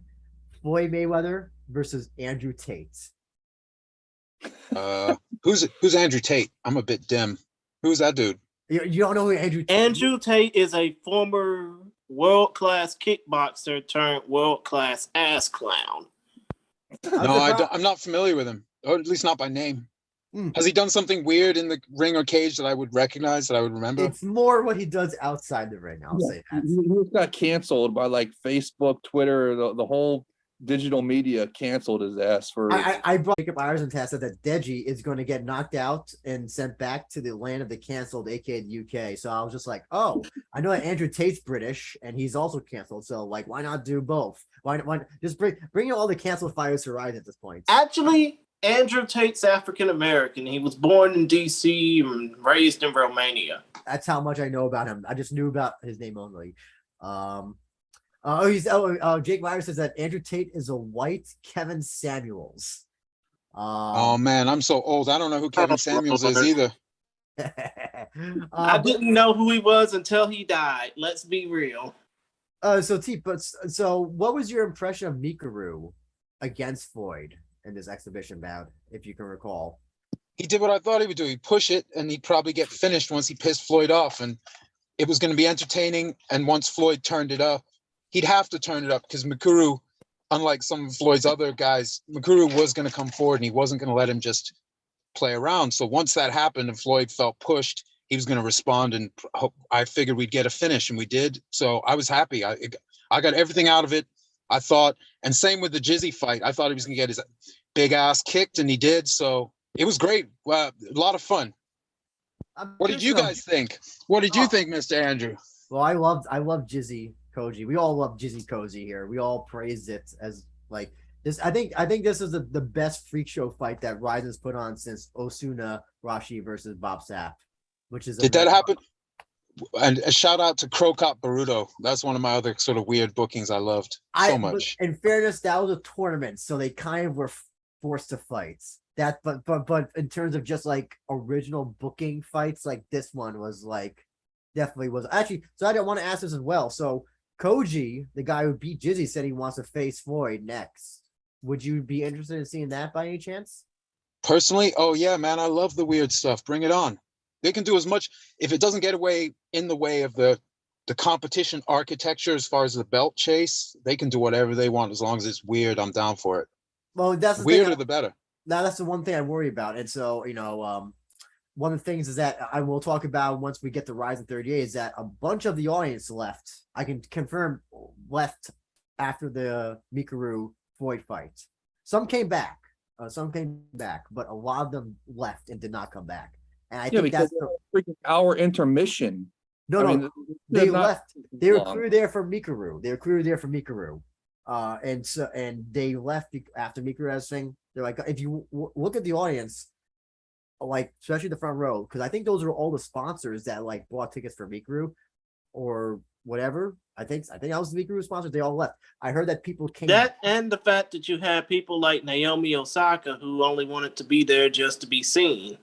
Yeah. But I know that people came back after Hagiwara or during Hagiwara's match, and people were there for Kyoji. But if you look at the audience, when they first show it, when Mayweather has this thing versus the end of the show, you definitely see there's a lot more empty seats. Not as many as I thought there were going to be, but there's still. It's unfortunate that people chose to leave. I think RIZIN 38 a great show, but sorry, T. Like we were talking about on the preview, there was still some that stayed. There was some carryover, and you even admitted that it was more than you expected. Yes, but that's the issue. But T brings up a good point. Is that the problem is that if you, especially the way they booked it, so they booked Mayweather's fight to basically be the main event of double day show one. So the problem is that people who came to see that show, there are some people that had no intention of seeing RIZIN 38, and they left. And I think that T brings up a good point. Is that if this is the problem I have with the Mayweather things, I think it distracts from everything else that comes into RIZIN. And the only people that seem to get a rub so far are the only people that face Mayweather at this point. Well, I don't even know if Mikuru has had a rub. I'll say Tension has gotten a good rub. But I don't know. I mean, so let me ask you, T. As somebody who, I don't know, have you ever seen Mikuru fight before? Oh, yeah. Okay. If it would be an easier question if you hadn't. I was gonna say, do you become a fan of him after this match, or did you become a fan after this match of his, or like, do you think that he can get more fans based on this performance against Mayweather? Yeah, I mean, so like I always assumed, I didn't confirm, but I assumed that the timing of that was to bring it closer to a Western time zone for Floyd's fight. Yeah. Yeah, I think he'd pick up some fans for just having pushed the action. I mean, anyone who associates with Mayweather is going to pick up some sort of like, oh, okay, now I know who this guy is. He's not just some name and some random name guy. I now know who he is. I saw him punch Mayweather. So, well, what do you think about him? He got a little bit of a bump, but it's mostly for RIZIN's benefit. For me, it's a brand thing. What do you think about Mayweather never even mentioning his opponent's name? Like, that's just him being weird. Same with being late and stuff. And obviously RIZIN's probably apologetic about the flowers thing, but that wasn't as disrespectful as being late or pretending that Mikuru's a nobody in the area they were fighting. He's a somebody over there. So it was just, obviously that guy's probably fired or he'll only be working in the back from now on. But yeah, it's like the weird circus of Mayweather. It's like doing the face off with McGregor and he's wearing platform shoes and stuff and they're preening around like a bunch of posers. It's like, it's whatever. It's just part of the spectacle. It's like anything. It's just part of the circus. There's a rich history of that in combat sports. Some fighters have the total package. They have the skills and the spectacle. Some fighters make up for the skills of the spectacle. So Mayweather's got it all. He's just old now. So he's just doing his thing, making money. It's not going to really add to his legacy other than the legacy of a businessman fighter. He's up there with Dempsey and the other greats. And add to his bank account as well. That's the other. Yeah, he wants to make a lot of money. So that's cool. As long as people don't try to add to his status as a great boxer by saying, oh, and look what else he did. It's like, well, yeah, he's supposed to beat those guys easily. That's okay. It's all good. We got two interesting comments from Jacob. Well, we got two interesting comments in general. He says, I never understood why MMA crowds do that. Pro wrestling crowds never do that, even for bad cards. He means like coming in late or leaving after the match that they want to see happens. I agree. When the thing says 6 o'clock, I'm there till 6 o'clock till the show ends. I think most of us probably do that, right? T, J Wolf, Jay Krish, we're hardcores though. We're hardcores. We're just talking about the casual audience here. And, would, but only if it's a good show or if only there's less traffic out at the end of the show. Babu Jack. Sorry. Jacob also says Mikuru does not need Mayweather. He already has Breaking Down, aka the best thing in JMA. That's very true. And Babu Jack says Tension definitely did get more recognition after the first exhibition, and time will tell if Mikuru. I think the difference between Mikuru and Tension is that Tension was still very young. Mikuru is almost 30, maybe 30s. He's already made all of his money. He's already well known. He doesn't need any more of a rub. Tension got the rub because he was the best kickboxer taking on the best boxer at the time. And I think that's what made it more compelling. That's just my interpretation. That's a good call. So would you tune in for another one of these exhibitions that Mayweather has, T? Or depending on the opponent or the stakes? If there's I always check them out. I'm not always going to buy them, and I don't steal them. I'm too old for that. But I will like check it out and watch highlights or of any of that stuff because it's weird. I don't check in on like everything that happens in fight sports. Like I don't need to know everything. I don't have that insecurity. But the weird stuff, yeah, I want to have seen the weird stuff. So yeah, I'm down for all of that. YouTubers, influencers, if some politicians want to duke it out in the ring, I'm good, man. I'll check it out. I think we can all agree that if they book Floyd Mayweather versus Flower Guy, I think we would definitely all tune in for that. I don't know why we need That's to the one to book. That's the one to book. That's the one to book. Flower Guy is a lot bigger, but obviously, you know, he's fight Mayweather. Yeah, you could do that, man. Give Mayweather another 10 mil and fight Flower Guy. I would absolutely love that. That is now, I hadn't thought of it, but that's now my favorite potential fight for him. Thank you, Andrew. Okay, J. Wolf. So I may have to apologize and be like, okay, that's the one fight you can maybe make for Mayweather next time he comes in is to have him face Okuno, whatever his name is. Maybe Flower Guy was angling for a Mayweather fight. He's like, I got this. Check this out. This is my one opportunity. This is my one chance to do this. That was his call. Maybe he'll come out in a month or two and say, that was my call out. I want to fight Mayweather. And Babu Jack has a great point. And this is what I was trying to say before. The thing for me is, if Mayweather doesn't think much about RIZIN or his opponents, then why should I invest time watching it? And I think that's a very good point. I think Jay Wolf, you would disagree with that, so I want to give you an opportunity to counter what Babu is saying. Well, I think it's part of Mayweather's gimmick to get people to hate him so that they want to see him get knocked out.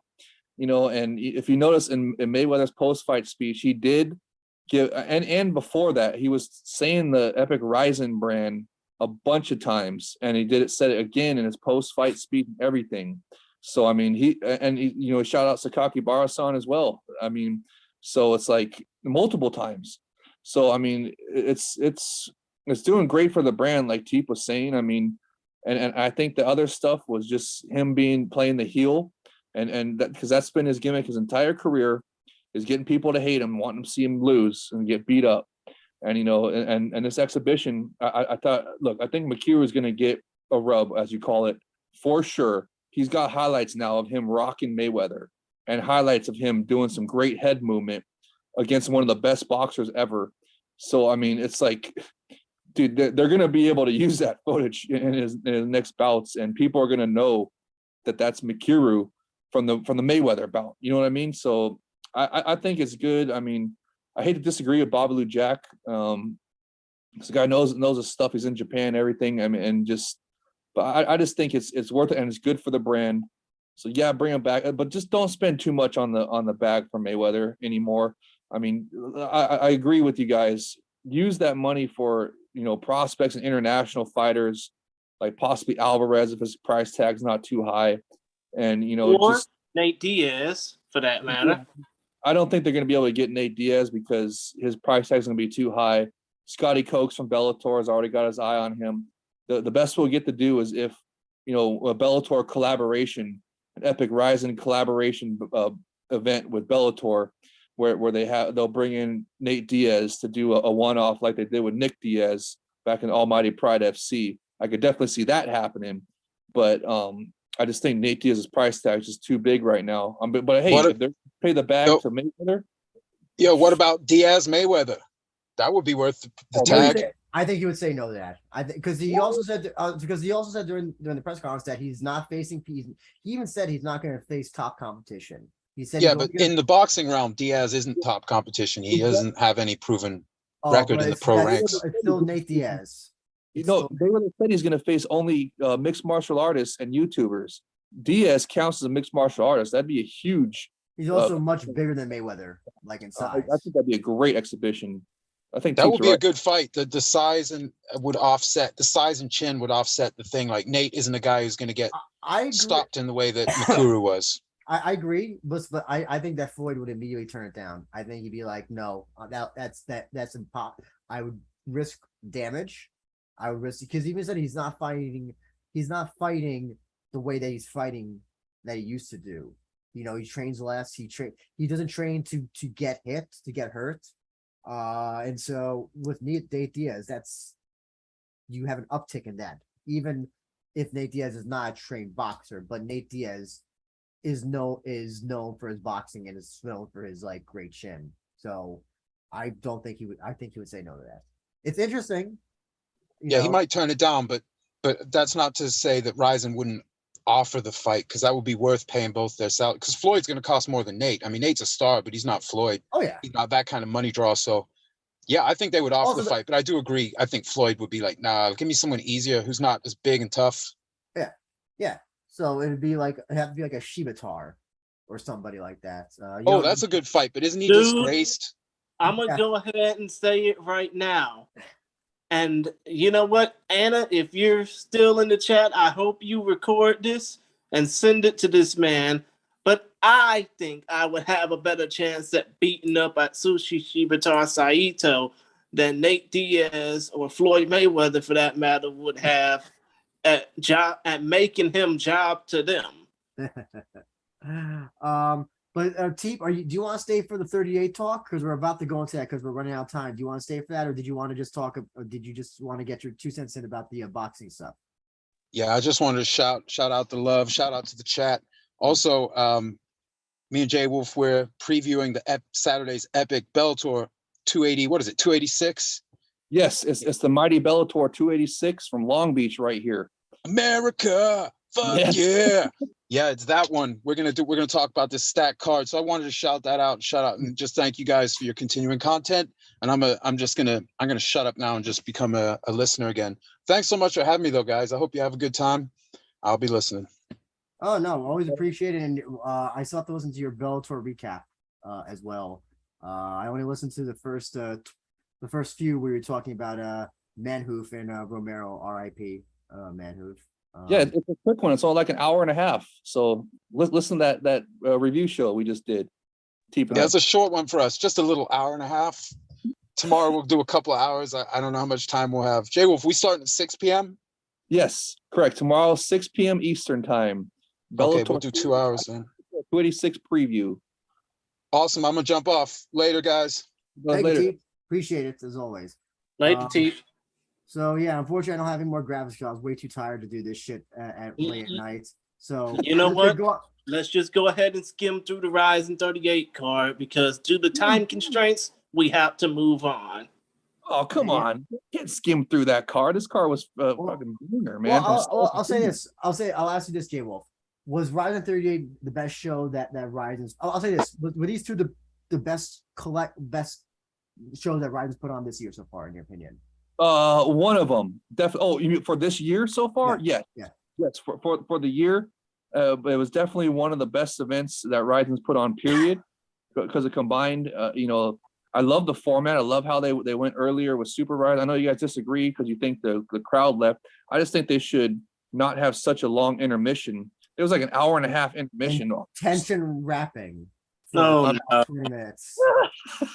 Ikichi Izaki, Ikichi Izawa, the man that makes tension steam music, is probably rolling over in his grave and he's not even dead yet. But yeah, nobody wanted to talk about that halftime show. I mean, that was probably a farce compared to the Super Bowl that happened that happened back in February. But let's go ahead and talk about RIZIN 38 when we got the chance. You're not going to talk about Tension having bars? No, Tension did not. thankfully, I didn't watch that crap. Babu Jack has one good point that I want to bring up, and he says that Jay brings up good points, but I know Mayweather isn't going to lose an exhibition against RIZIN talent, so I see no need to tune in. So as they say in wrestling, it's go away heat. Yes, like Dominic Mysterio heat. So Sub Mysterio or whatever he's doing now with the Edge, or not the Edge, but that dumb group, whatever it is, the Judgment Day. But let's go ahead and keep it going. Talk about RIZIN 38. Yep. So Kyoji's back in the winning column, so submitting Kintaro. J Wolf, what do you think?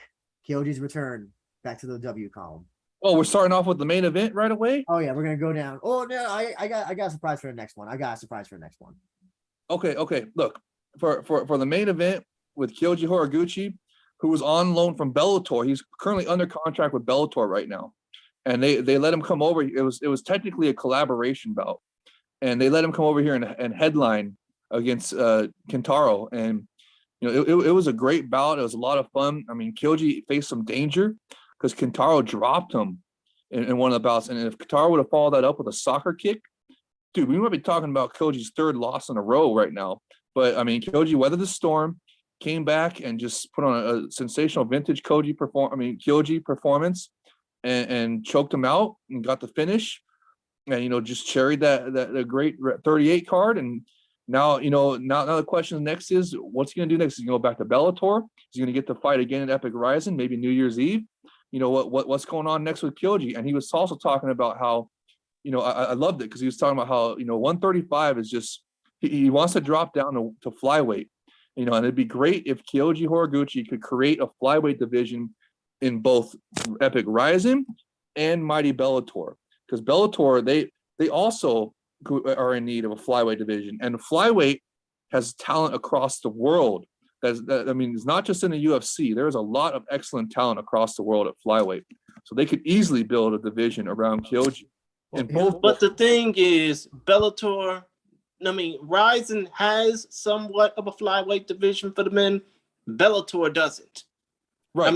Who they gonna also get for that Bellator flyweight division? Zach Makovsky? There's plenty. That's one of them. There's plenty of Zach Makovsky's a former Bellator guy as well. There's other ones out there as well in different promotions that I'm sure in Cage Wars across overseas, in the Brazilian promotions, Jungle Fight, and isn't there some even in Deep?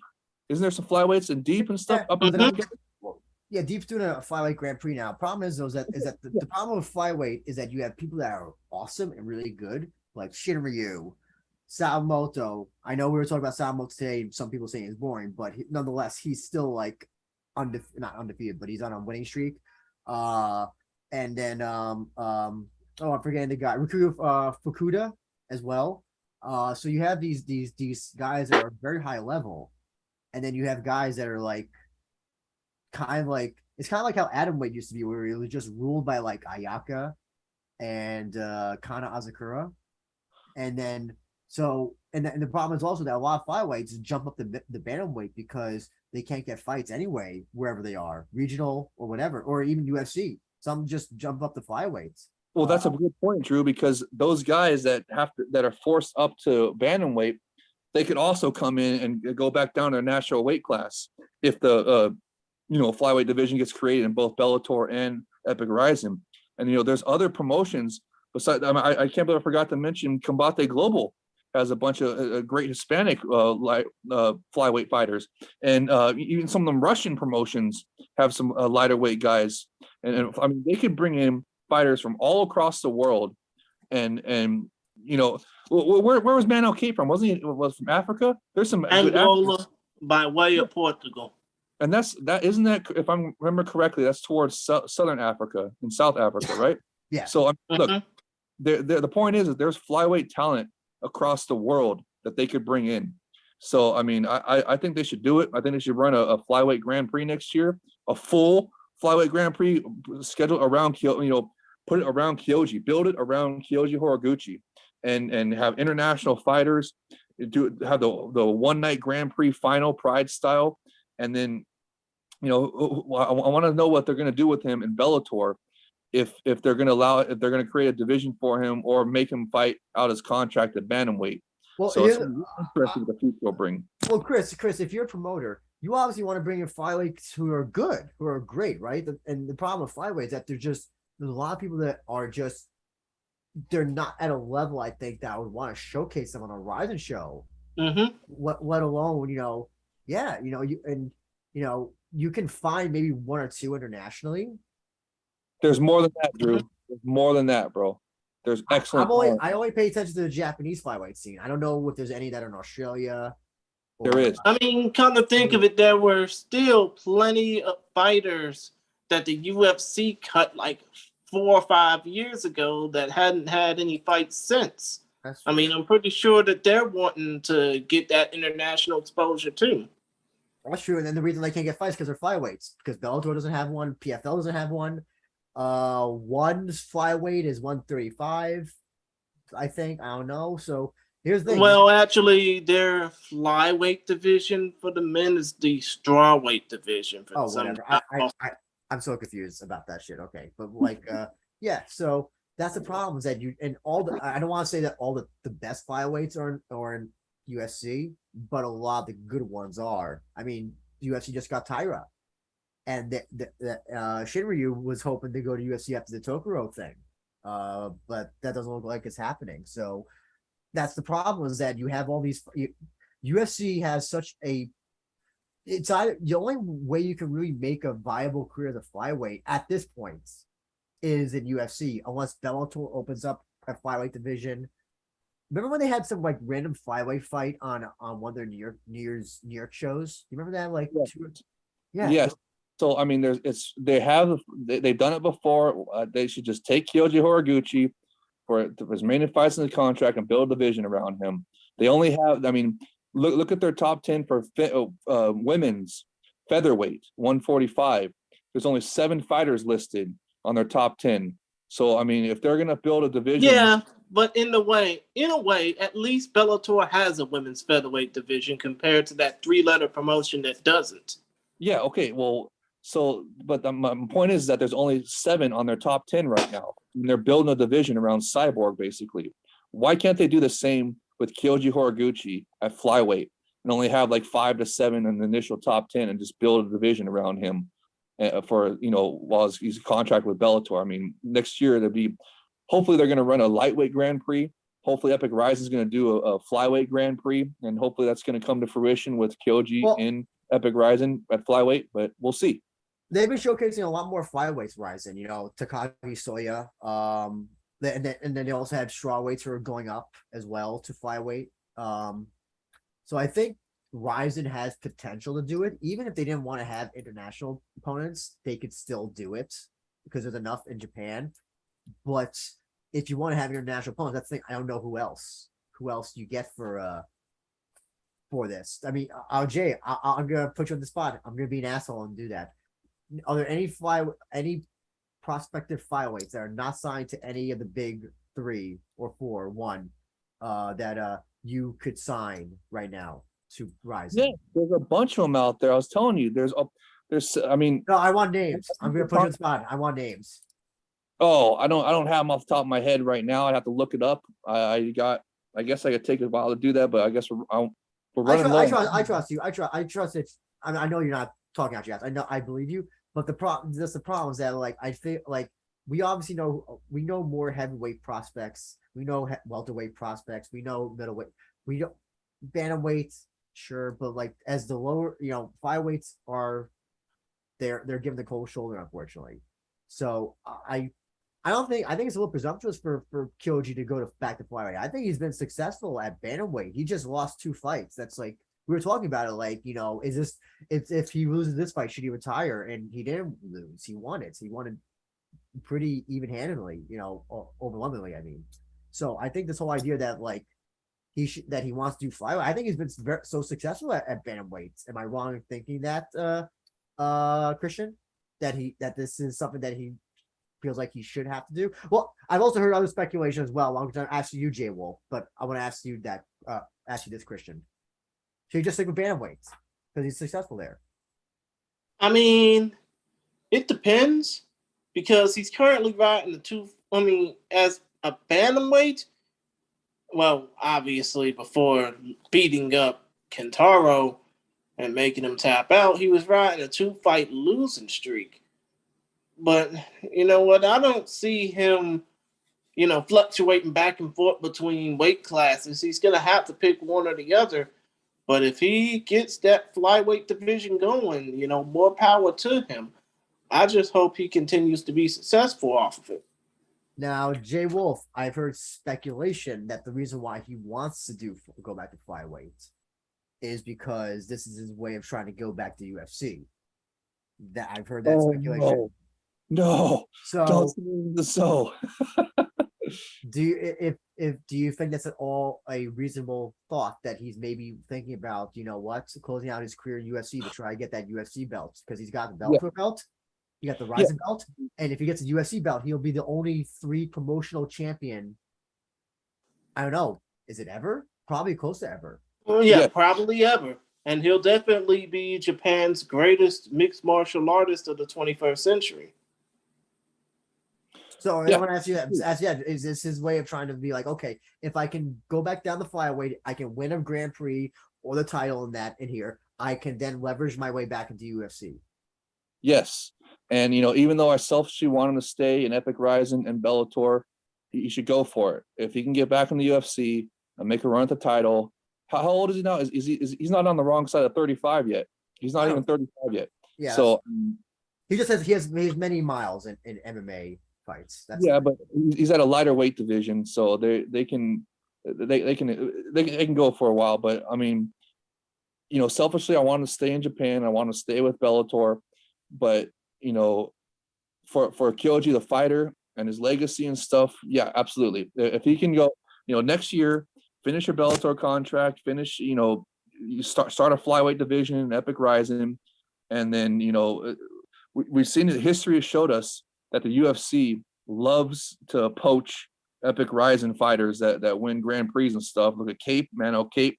Look at the big one, Yuri Prochazka, the current UFC heavyweight champion, made an Epic Rising in the Grand Prix of Epic Rising. That's where Yuri Prochazka is from, and that's where he was forged at in the crucible of Epic Rising's Grand Prix. So I mean, next year, if Kyoji wants to get back to the UFC, have him run through flyweight Grand Prix, start that division, get it going. Even win or lose, he can still go to the UFC. Just hopefully he gets to at least like the semis. You know what I mean? So it's just, and then by that time he'll have his.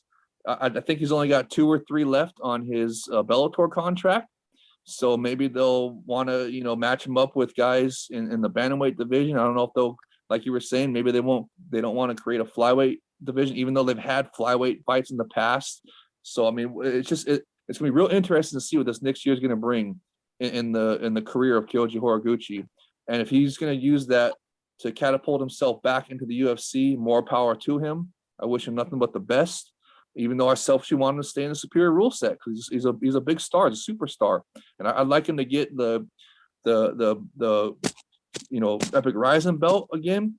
I personally would like him to drop the bantamweight belt, which I think he's already done because of injury, and I'd like him to drop down the flyweight and have a title match against one of the other fighters on this Epic Rising 38 card, Sul Chul Kim, who had a sensational performance. I hope we talk about that pretty soon, and I would like him to have a title fight with him, and then maybe for New Year's Eve, and then go back to Bellator to do some stuff, whatever he's going to do in Bellator. He's going to start a flyweight division, or they're going to do bantamweight bouts with him, top 10 bantamweight bouts. I mean, I just can't wait to see what's going to happen. And then if he wants to go from there to UFC, more power to him. I wish nothing but the best. Well, with that being said, so let's just we'll talk about Social Kim and that fight next. But Kintaro, I'll ask you, Jay Wolf, what do you do with Kintaro next? Oh, book him again. I mean, he's a good fighter. I didn't quite, but against who? They'll definitely bring him back. He covered up his tattoo, and he's a draw, so he'll definitely bring him back. His entire arm, crazy. I mean, It looks like the symbiotes from Spider-Man. Looks like the symbiotes taking him over. Exactly. So yeah, bring him back, but match him whoever you want to match him up with. I mean, what weight class do in 135? Let's see here. Who would be a good one? Well, he was supposed to face Kuromoto this year, but then he injured his back. I still think you can still run that fight back, even though I think Kuromoto wins that very easily. Is Kuromoto coming off a win? I would like him, if Kintaro, to be matched up with somebody coming off a loss as well. I agree. That's a good question. Hey, Jay Chris, since you will be talking about Social Kim and Ogikubo, since Ogikubo lost, would you do Ogikubo versus Kintaro maybe? How's that sound?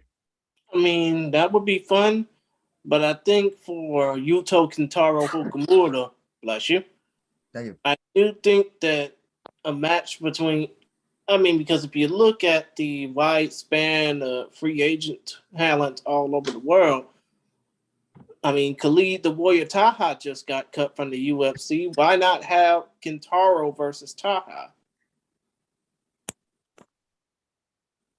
But he's also he's coming off a bunch of losses. I think 3 or 4 losses. I mean, what do you think about that, J Wolf? Khalid Taha, who also wasn't rising before, and would you bring him back? Or I know you don't like the UFC scraps. I know you don't like when somebody's coming off like a bunch of losses coming to RIZIN. I think you said that before, right? You're not a really big fan of that. Yeah, absolutely. So I'm sorry, what was the question? I had to plug in my device. Oh, sorry. Jay Chris suggested Khalid Taha bring him back to RIZIN to take on Kintaro. Yes, yeah, for sure. Is Taha coming off a loss? He's coming off of like 3 or 4 losses. Okay, yeah, do it. Bring him back. Put him in against Kintaro for sure. He's got the and his price tag won't be that expensive anymore, and just absolutely do that for sure. No, that's a great idea. Okay, interesting. So actually, let's go on to the next fight. That kind of was the sister of this fight, and Hiromasa Kubo losing to the receding hairline of Sol Chu Kim. I mean, come to think of it, Sol Chu Kim is now officially 2-0 in the RIZIN ring because that's right. Beat up Mikey Linares back in 2015 on the first of those 2 inaugural RIZIN shows. But respect the hairline. But come to think of it, I don't know if Sol Chu Kim should immediately jump to the line to face Kyoji Horiguchi just because he's the current Road FC champion. That's actually a good point. So I want to ask that to Jay Wolf. Sorry about that. I asked Jay Chris James thoughts. What do you think? Does he get to go to the front of the line to face Kyoji Horiguchi next? Non-title fight, I would say. Or you could, I guess. No, a title fight makes no sense. Why not? Inaugural title fight. Oh wait, no, a title defense of his, because they gotta crown a new bantamweight champion. So and Kyoji was the previous bantamweight champion that he just vacated, and Sol Chu Kim just defeated the bantamweight Grand Prix champ Oji Kubo. So he's unofficially the bantamweight champ right now. So match him up against Kyoji for the belt. Well, here's the other thing as well. So I think clearly they were thinking Ogi Kubo was hoping to win. I think that was what RIZIN was hoping. Is there an excuse to run the fight back? Because also Ogi Kubo did pretty well. He had moments of goodness in this fight, but remember his eye got fucked up with an elbow.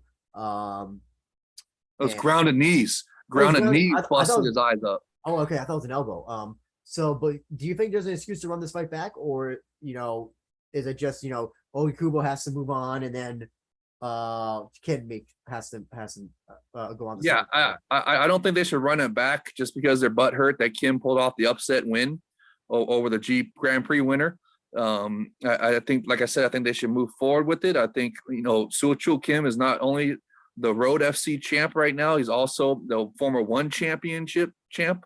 And so, I mean, he's got great wins on his resume. I mean, it's pretty impressive. I mean, it's shocking that he doesn't have a Wikipedia page. I mean, he's a good fighter. So I don't know. I will eat my words and say I definitely did underrate this guy. He looked like, especially because his first fight in RIZIN is dog shit. And like, it's really one of the worst fights, maybe one of the worst fights that RIZIN's ever put on. But in this fight, he definitely brought it. He both brought it. I think it was the fight of the night, in my opinion. I was loving it. I love those the what busted up Oji Kubo's eye was there was a sequence where he had a bunch of grounded knees. I want to ask about that, Jay Wolf, because I just remember that. So if the referee had jumped in, because the referee was very close to jumping in, would the stoppage be okay in your opinion? For who? For Kim over Oji Kubo? Yeah, Ogi Kubo. Because remember, for Kim, because remember Kim and even like gave a soccer kick to him, and I thought the referee was gonna jump in, but Ogi Kubo managed to recover like pretty quickly. Sure, I mean if he's gonna jump in, that'd be fine for Kim, because I thought I was very impressed with Kim. I thought he had a performance of the night, fight of the night, everything. So I would not have been mad at that. I mean, but just letting it go on obviously just created just a great fight. So I'm glad they didn't stop it. But no, I would not have been mad if they did, but I'm glad they didn't. Jay Krish, so What do you do for Kim next? I mean, do you want to put him with Koraguchi next, or do you give him another? Like I said, I don't think you should give him like front of the line treatment to go straight towards a bantamweight title shot. Oh no, I think that non-title. What about a non-title match? I meant to say. You know how non-title matches go in Rising. They don't go well. I know. What? They go awesome. What do you mean? That's how Sika Izawa. I mean, I'm just saying, if you Sika have a Izawa came to power. non-title fight in Rising, a proven ground fight, so to speak, it don't really go well. We've seen this before with Kyoji versus Kai and Seiki Izawa versus Ayaka Hamasaki, which we're going to talk about the Atomweight Grand Prix next in full. But still, though, when it comes down to Social Kim, no, you don't give him a title shot. You give him somebody of equal or lesser value to face off against. That's fair. So I'll ask this: what about Kim versus Kai? You know what? That would be cool too. It would give Kai Asakura something to do, and of course, for many Korean fans, it would harken back to Kai's days in Road FC. What do you think about that fight, Jay Wolf? I love it because I mean Kai is rumored to be wanting to go to UFC as well, so I think Sucho Kim beats him. So maybe that'll keep him in Epic Rising for a little bit longer before he goes to UFC. So I mean, I like it as well. What are they? My question to you guys is, what are they going to do for the bantamweight title then? If they're not going to give it to Kim, they're not going to put him in the title eliminator with Kyoji. What are they going to? What's going on with the bantamweight title? I don't know. That's a good question. It's kind of in limbo now because if Kyoji's got his Bellator thing, here's the thing. I would hope that by New Year's Eve they have, because if they're going to do the Bellator New Year's Eve thing, then they should definitely have Kyoji fight either somebody in Bellator or somebody in Rizin for the bantamweight title. I think that's fair. Yes, and that would be Kim. I don't think you can really go off one fight though. That's a very hard. That's two fights though, and he's the current road champ. It's like champ. I know he beat the Grand Prix winner. I'm not opposed to it, but I'm not for it either. If that makes sense. All right. Well, look, I'm for it. I think that makes a lot better sense than to run the rematch back just because we beat the GP winner. What about Pettis? Pettis is the current Bellator champ right now. Yeah, but he did beat the Rising champion. So shouldn't he, by your own admission, be given a shot at the Rising title? Sure. You want to do a rematch with him and Kyoji in Japan? But it's for the belt, not belt. It's for the Rising. I know he's injured. Yes. Though. I think he's injured though. So I don't think. I love it. I don't think he'll. I love that idea. I love that idea. If it's possible for the end of the year, New Year's Eve event, Sergio versus Kyoji, not for the Bellator belt this time, but for the Rizin belt. And I mean, I love it. That's great. I mean, Kyoji was dominating Sergio for 4 rounds until that spinning back fist. Yep, that's true. So, I mean, and that'd be a great way for Kyoji to get that one back, but not take the Bellator belt yet.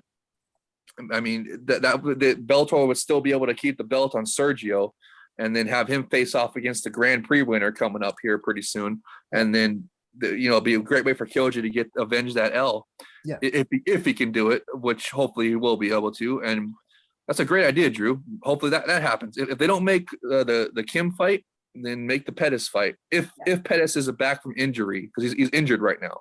Yeah.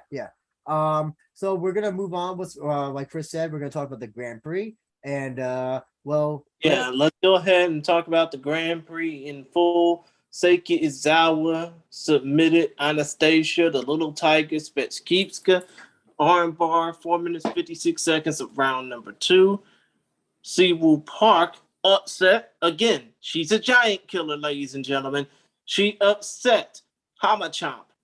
Ayaka Hamasaki, the former 2-time Rizin Super Atomweight Champion of the world, the former Invicta Champion, via unanimous decision. We are going to see these two ladies, Siwoo Park and Seiki Izawa, compete against each other for the first time since October of 2021 at the RIZIN card on New Year's Eve for the RIZIN Super Anime title. Well, before we say that, can we at least give credit to Anastasia for like winning? I think it's fair to say she won round one of that fight, of the fight with Seika, right? You just want to give her props, period. Yes, I mean, okay, yeah, congrats on winning round one, but exactly like we told you, don't get your hopes up for her because Seika Izawa was a superstar and smashed her exactly like we said was going to happen. So, but I think the bigger story is what Siwoo Park did to Ayaka. Yeah, absolutely. Did you see the broken arm? That she yes, yeah, broke her arm with a kick, a block kick, broke her arm, right? And also, you saw, remember, she knocked her down in round 2 and was going to go for the kill, but I think she was still worried about Ayaka possibly sweeping her and submitting her. Yeah. Yeah. So, listen, I gotta ask you this, Jay. Well, this is looking to be the final so far, provided nobody gets injured. Siwoo Park, Seika Izawa. Who is your favorite going into it right now? I love Seika Izawa. I think she's a superstar. Her nickname instead of Starflower should be Superstar Flower. That's how good she is. I think she's just a budding superstar. I mean, just proven every time she goes in that ring. And you know, I can't wait for this matchup. It's a rematch from what they fought in Deep Jewels, I should say. And it was a pretty close match. And you know, so I mean, now it's years later. Siwoo Park has gone as an incredible streak right now. So there's a lot of momentum in Siwoo Park's corner. And you know, she's going up against Seika Izawa, who also has a lot of momentum going into this, and it's just going to be a great clash, a great final. I mean, it's I can't wait for it. It's going to be awesome, and I'm definitely favoring Seika Izawa. I think she's a superstar. I think her skills are just next level, and you know, I love it. I can't wait to see it. Jay Chris. To think of it in a way, I think Siwoo Park, like I said, she's a giant killer. If she beats Seika Izawa if she beats Seika Izawa in the second fight, I think that they're gonna do the same thing that RIZIN did for Izawa after she beat Hamasaki the first time. Give her a title shot, but obviously have the rematch take place in either April or May for the title. Yeah, and hopefully they switch it up to make the titles 5 rounds now. I'm tired of there not being 5-round title fights in Epic RIZIN. That's unacceptable in my opinion. Even and you know, I mean, if anything, they should probably revert back to doing the old Pride style rules: 10-minute first round, second, third round, 5 minutes. Because I love it. Music to my ears, Jay Chris. I would love that. You gotta differentiate yourself from other promotions, and you do that by doing that. And you know that really tests who the real champions are. Jay Chris, so what are your thoughts on the winners, Izawa and Park going on to the finals? Do you got favorites? No, not yet. All I'm just waiting for is when this fight is made official, and then obviously this fight is going to be made official. I'm just waiting for them to announce it as so. But still, though, I'm just waiting for this fight to just be officially official. Now, as far as the losers of this fight, of these 2 fights are concerned, Spetskivska, I don't know what you do with her. I mean, I don't know if she's going to be going back to Ukraine. Obviously, it's still war ravaged, or go back to Poland, or go anywhere around the world. Chris, you remind me. So I was listening to the pod, Yamato Damashi. Apparently, Anastasia had a panic attack when the fireworks went off. And she was like crying backstage. Apparently she had because she's in Ukraine. Apparently she had some PTSD. This is not a joke. This is what Ensign said on the Yamato Damashi podcast. What were you saying? I couldn't hear you. You froze up a bit. Oh, sorry. So apparently Anastasia had a panic attack when the fireworks went off at the introductions. Because she's you mean the opening ceremony, right? Yes, yeah, because you know, being in Ukraine, she's hearing all that shit all the time, and you know, apparently she had a panic attack and it was crying backstage. That's what Ensign Inoue said. Oh well, that sucks. I mean, especially considering the fact that you are coming in from not just a war-torn country, but being displaced from that war-torn country, and expect to have everything hunky-dory. But it's just sad that she's having to go through post-traumatic stress because of the fact that the explosions from the pyrotechnics display remind her of bombs going off in her buildings. So J Wolf, I'll ask you, what do you do for the losers? Anastasia. Hey, well, just I gotta take a call real quick. I'll be right back. Okay. It's my fiance. Okay. Well, I was gonna say this, Jay Krish. How about Ayaka and versus Anastasia? Are you sure? It's still a big experience gap for Ayaka. Well, here's the thing. I think we're seeing Ayaka on the decline. I think on the MMA decline, she's going down.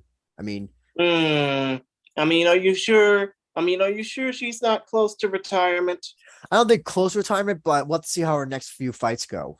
By the way, Jacob Ayers also says that he's going with Siwoo Park, and he says as we said, she's a giant killer. Yeah, Siwoo Park is definitely the person who's coming out from under and making, is like, yeah, she's owning this. She's owning this opportunity and making the most of it. We'll go back to I'll listen. In a way, let's just say this. Yeah. What Jiri Prohaska did for the light heavyweight division, Siwoo Park is doing for the super animweight division, and I think it'll only be a matter of time before she gets her comeuppance if she does defeat the undefeated Seiki Izawa. DG in chat says Anastasia did impress me. Looking forward to her coming back. Had hoped it had gone to a third with Izawa. I was hoping the thing too, because I think who knows what would have happened third round, but Izawa won. When J Wolf comes back, I'll ask him his thoughts on a loser versus loser match potentially. But Chris, we'll just move on briefly. Just talk about Shibisai, Kalilu, Gibran. Man, the entrance for Kaliu, Gilblain, Yes. Marijo de Oliveira, I was vibing off of that shit. Not because of the fact that Purgador Luo's Bate Pesagawa was playing, but and I see that J Wolf is back, so let him speak. No, he's not back. He's not. He's still muted. Oh yeah, but still, point of the matter is, I was vibing off of. Yeah, go ahead and speak, J Wolf. Oh, J Wolf, just a quick to ask a question about the possibility of Anastasia versus Ayaka. Oh, for like a losers match, basically. Yeah, go ahead. I mean, I think, but you guys aren't gonna like it because that's gonna get Anastasia her third L in a row in Rizin. I'm not so sure. Hamasaka's gonna. I'm not. You don't think sure. so? Oh man, we're seeing Ayaka on decline. We're seeing Ayaka on decline. Here we are. Okay, well, I guess if you guys want to get Anastasia her third L, go ahead. But I think Ayaka's not on that much of a decline. Jacob Ayers in the chat says, if Rizin wants to show support to Ukraine, bring back Igor Vovchanchin for a fight. That man is still wrecking Russia with his hands. Okay, that would be okay. How about Igor versus Mayweather in an exhibition boxing match? How about that? There you go.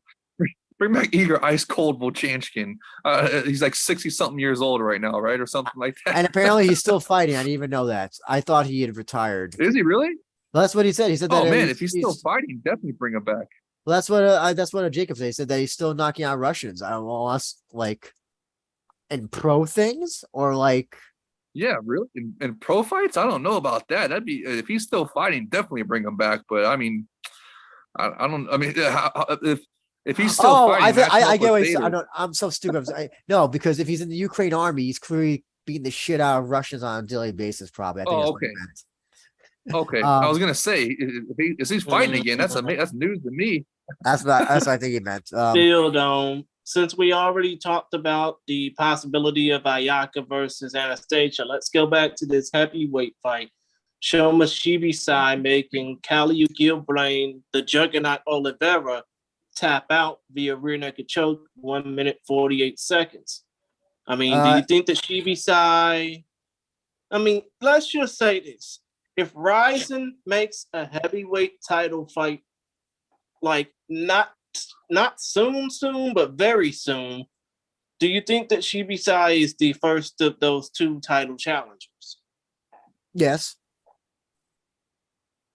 And you're Yeah, saying I love that it. because Well, because he and Sidario are now the best heavyweights in RIZIN. They really are. Unfortunately, Shrek was defeated by Sidario. I think he gets knocked down a peg after that loss. So yeah, I think the two best heavyweights that you have right now are just Shibisai and Sidario. The question is though, will the Shibisai said he doesn't want to fight any more Japanese fighters. He wants to only fight international opponents. and rumors Nice. are that he might get a international opponent for the Bellator Rising show. Really, So I love it.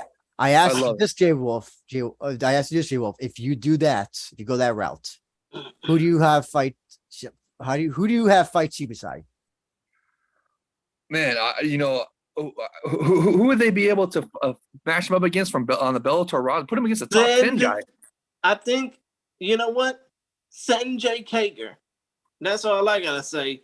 Have him, yeah, let him take an L because of the fact that all he wants to do is fight Fedor. Make him realize there's levels to this. Hey, book it then. If he's still under contract with Bellator, I was thinking more of along like the bottom half of the top 10 for Bellator. I mean, because I think they're or even their top half of their top 10, like the top 5. I mean, what's Czech Congo doing? That'd be a big fight. He's coming off a L from a title fight. If you're going to put Shibasai into a title match for Epic Rising, are you saying that this Bellator collaboration for New Year's Eve with Shibasai is going to be for a title or a title eliminator or what? No, just a fight, just a fight. I don't know. I've heard nothing okay. about titles. Okay. So it's just gonna be awesome crossover collaboration fight. So yeah, put him against somebody in the lower half of the top 10. That way you don't mess up any of the title picture.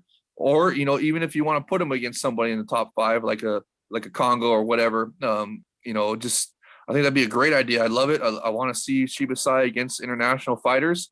I mean, everybody's picking against him here except for me. You guys all thought Kali was come to think of it, Jay Wolf, you do that Bellator You do Bellator reviews with Teep to the Junk.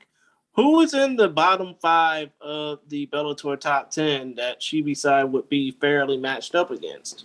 Let me pull up there real quick to look at it. I know there's several guys Davian Franklin just lost. And so, I mean, I don't know if they'd match him up against, but Japanese Tyrell love. Fortune? Yeah, there's another good one because I mean the Japanese that's the guy I was thinking of. That's the guy I was thinking of. Tyrell Fortune would be a good opponent. He's got excellent wrestling though. So I mean, if you want to put him against Shibasai, he's gonna get his ground game tested. But that might be interesting. The superior rule set because now I can do ground kicks, up kicks, all kinds of cool stuff on him. So I mean that would be a great matchup. I was thinking Davian Franklin because Franklin, the Japanese fans, they love fighters like Bob Sapp, big scary black fighters, and Davian Franklin is Davian Franklin is a terrifying looking fighter. I love him, and he just I nicknamed him Davian the Destroyer because he's just explosive fighter. I think that'd be a great matchup, and Davian's coming off a loss, so maybe that would be a good bout to get him back in the mix again. But let me see what the other ones are real quick here on the rankings. Why you think about that, Jay Wolf? I want to ask you, Jay Krish, Kalilu Gibran. Do you bring him back to Rise in heavyweight MMA fighting, or do you send his ass back to Rise kickboxing? No. You keep Team Kaliu in Ryzen.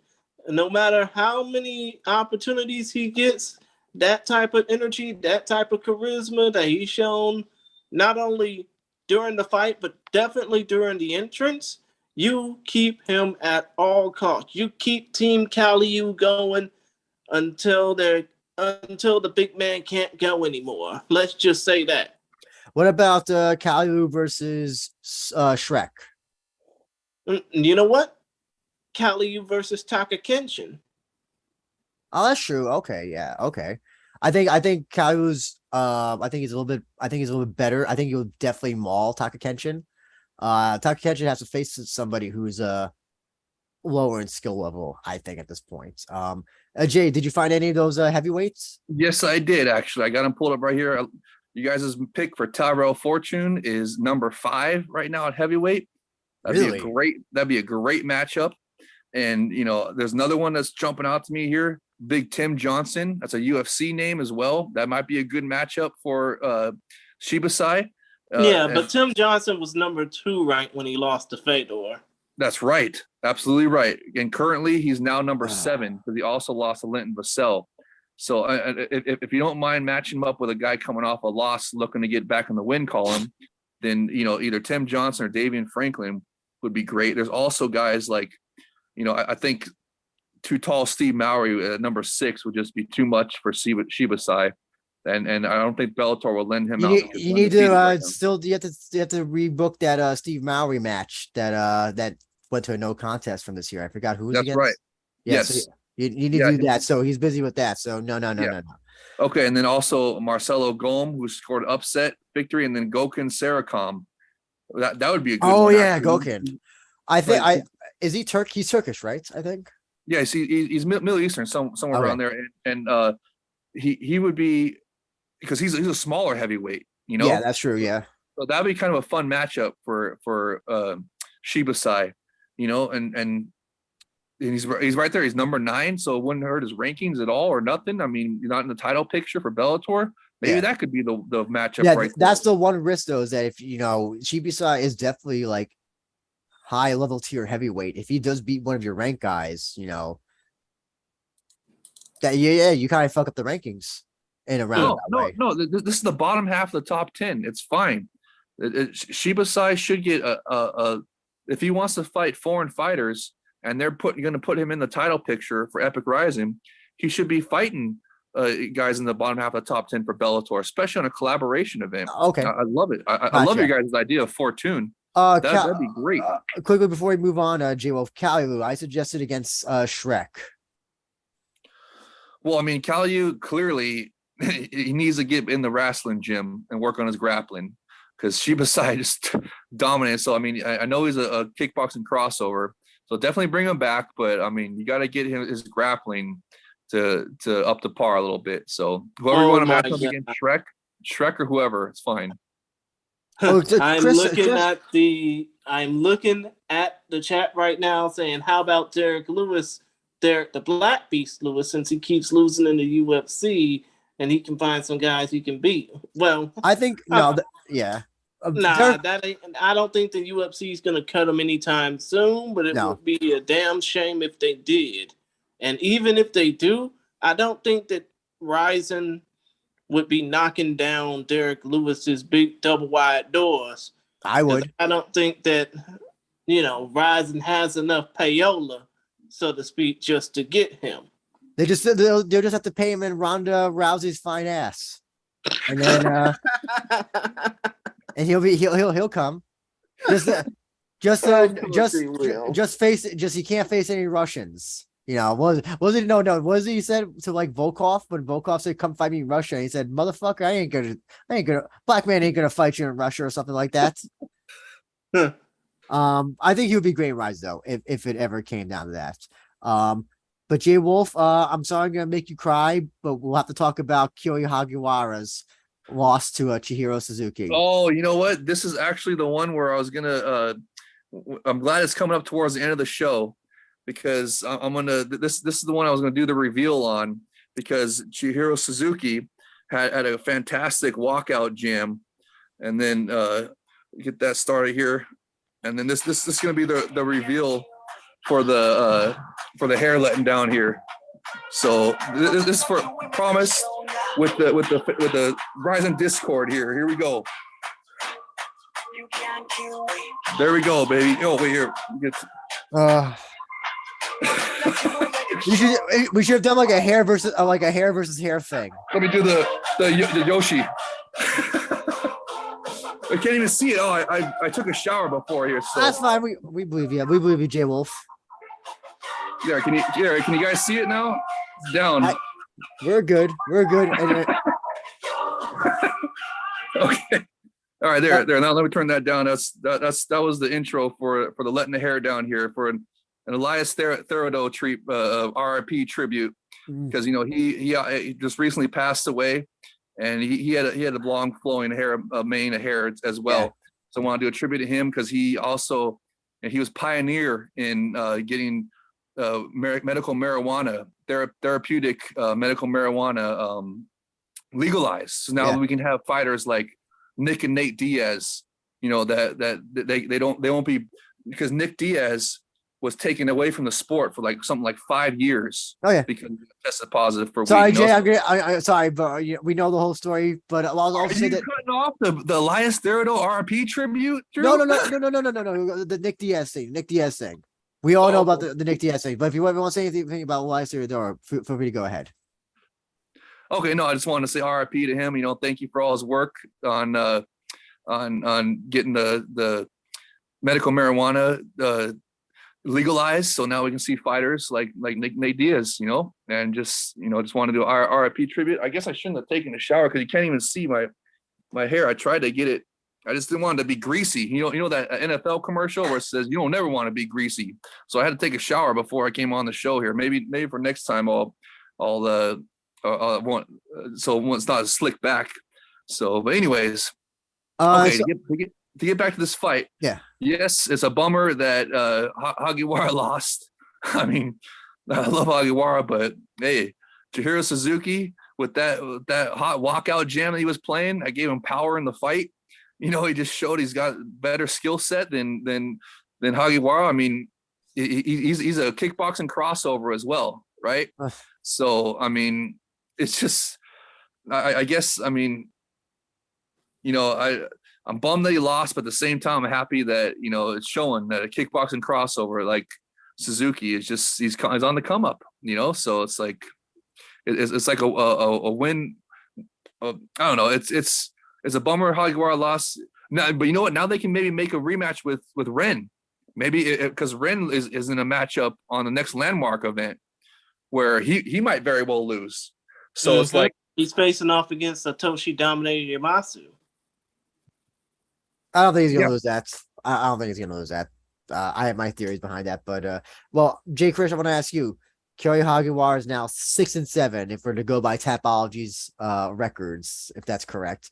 So what do you think? What is next for Hagiwara?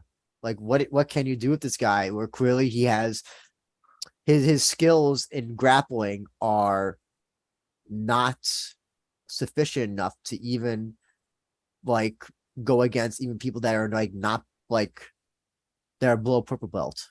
What do you do? I mean, you're gonna keep him around in some way, obviously, because he has the charisma.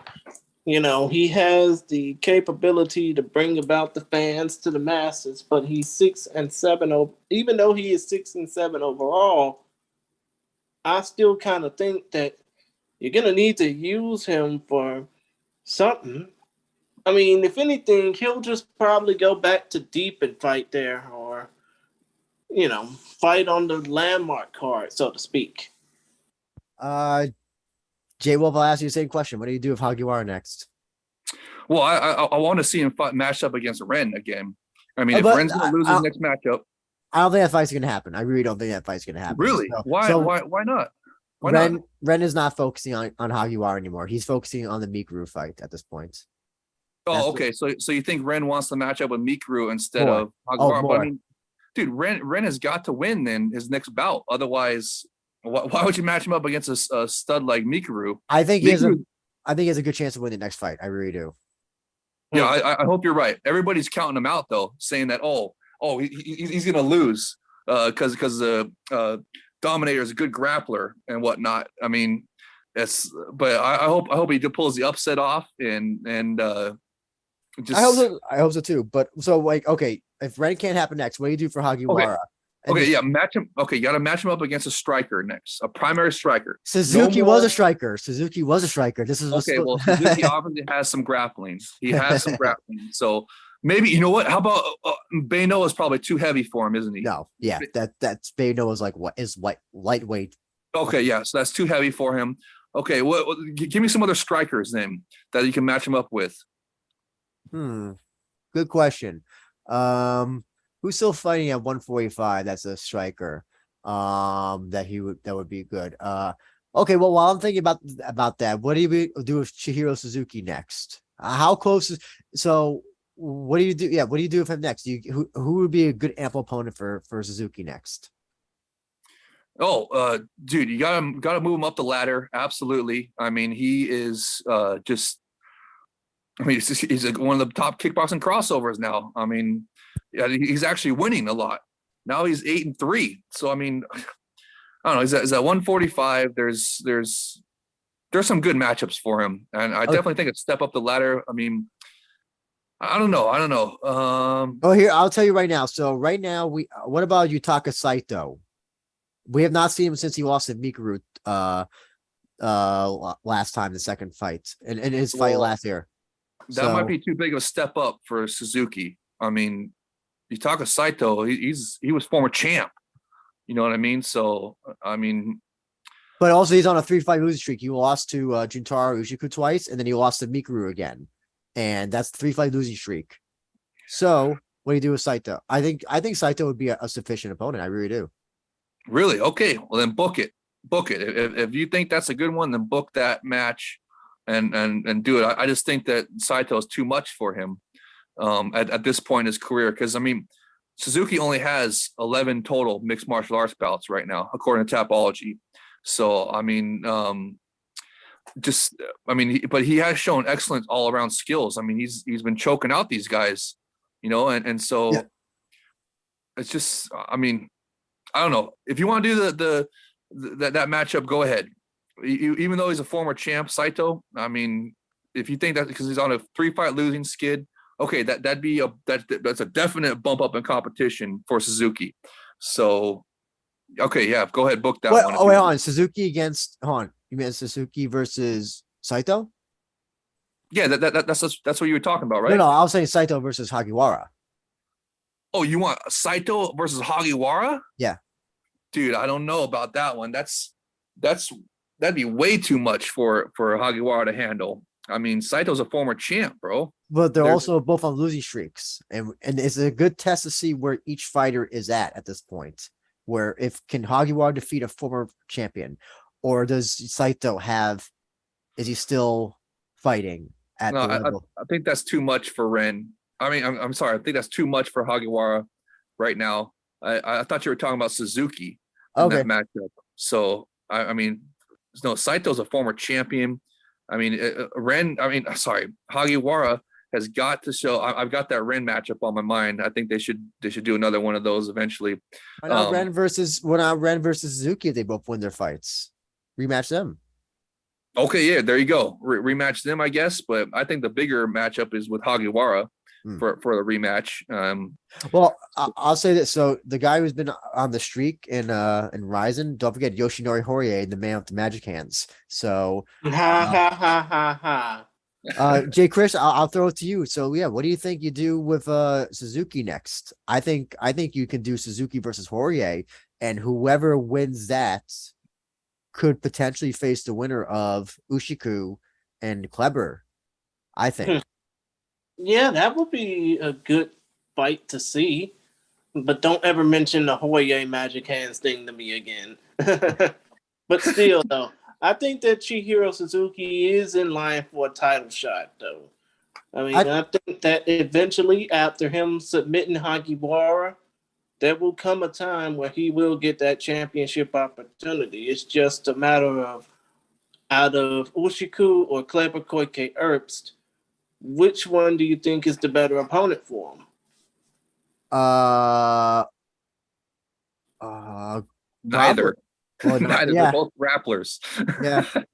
Well, I was also gonna say this. I just thought of this now. So Vugar has his next fight coming up. If he wins that, which I have no doubt that he will, I think maybe more of a title winner fight could be Suzuki versus Vugar. Oh, there you go. I like that. And you know we didn't mention for Hagiwara, maybe put him on the Bellator collaboration event and have him versus some international fighter. I mean, if he's getting murked by guys in RIZIN that he shouldn't be getting murked by, I don't know, some of those 145ers. And well, did he trained at Pitbull's gym for this? Where was all that grappling training? Actually, what was it? Ren wrote on social media. So he went to Pitbull's to just learn how to get submitted. Freaking Ren, I love Ren. That's why they got to do that rematch, guys. I mean, look, they're both on similar Well, we'll see. Ren's gotta win the next bout, right? Yeah. But I mean, so yeah, it's I don't know. I would love that rematch. I just would love that rematch right now. It would have to be for New Year's though. It would have to be a New Year's Eve fight. I don't think you Yeah. could do any other shot. And we're gonna lastly talk about the people's main event. Luis Gustavo destroying Jiri Ohara, first round knockout. Jay Wolf. 1 minute 23 seconds, first round knockout. And I just gotta ask one question. When it comes down to Luis Killer Gustavo, when will he get a lightweight title opportunity? Oh, Jay Wolf.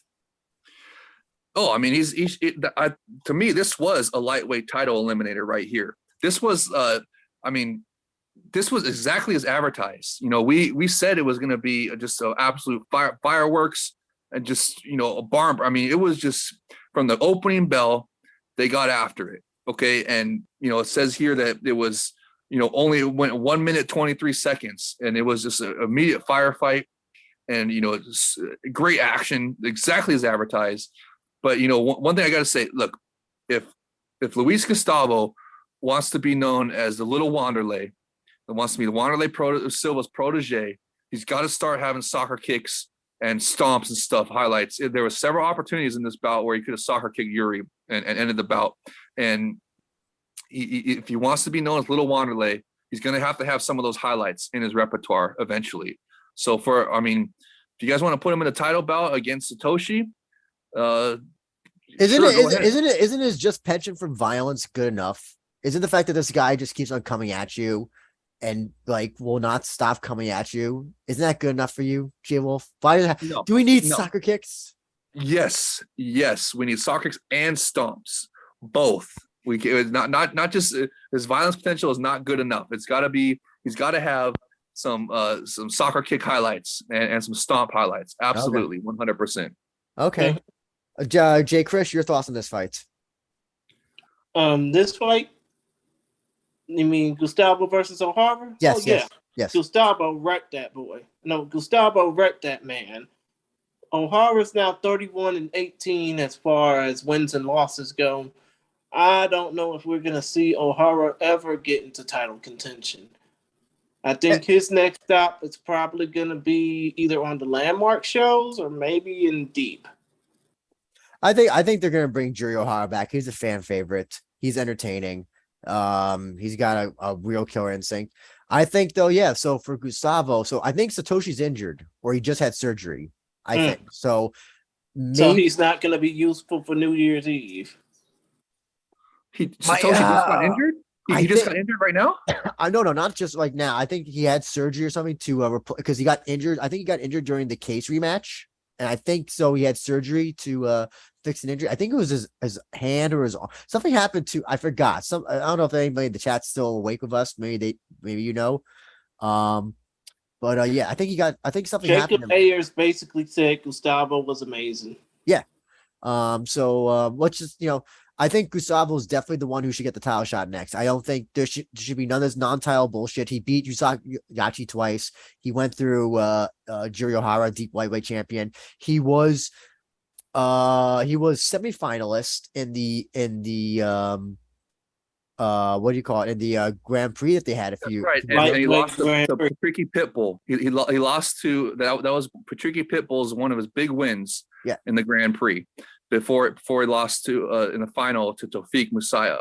So that was the first fight of the night for him, and that was the semifinals. Yes, correct. So if Satoshi's injured, then you can't have Luis Gustavo fighting for the belt until he's injured, until he's back. So I mean, for New Year's Eve, why don't we put him against someone from Bellator, maybe a Patricky rematch? Well, I don't know. Patricky is coming up. He's going to be taking an L here to Nurmagomedov pretty soon. So I don't think that would be too quick of a turnaround. Somebody else from Bellator would be cool. It's funny that he said he wants to face both the Pitbull brothers, Patricky and Patricio. So he does. Yeah, he said that would be awesome. That would be freaking awesome. Dude. I think I would like that a lot. Like you said, Patricky's got his hands full with Nurmagomedov coming up, and I'm pretty sure that Patricio has a fight coming up as well. They both could be having fights on the same card, and I still want to be able to tell the two apart. So, You can't yeah, tell apart. no, I can't. I really can't. So I think I think Gustavo really, he would probably accept a fight regardless. But I think he should definitely it's a compelling fat match. It really is between him and Satoshi if they go that way. And I just I don't know anybody else who else who else would he have to fight to get a title shot? It's really at this point it'll become clever level of like annoyance, like that you're not getting title shots. Okay, well, how long is Satoshi injured for here?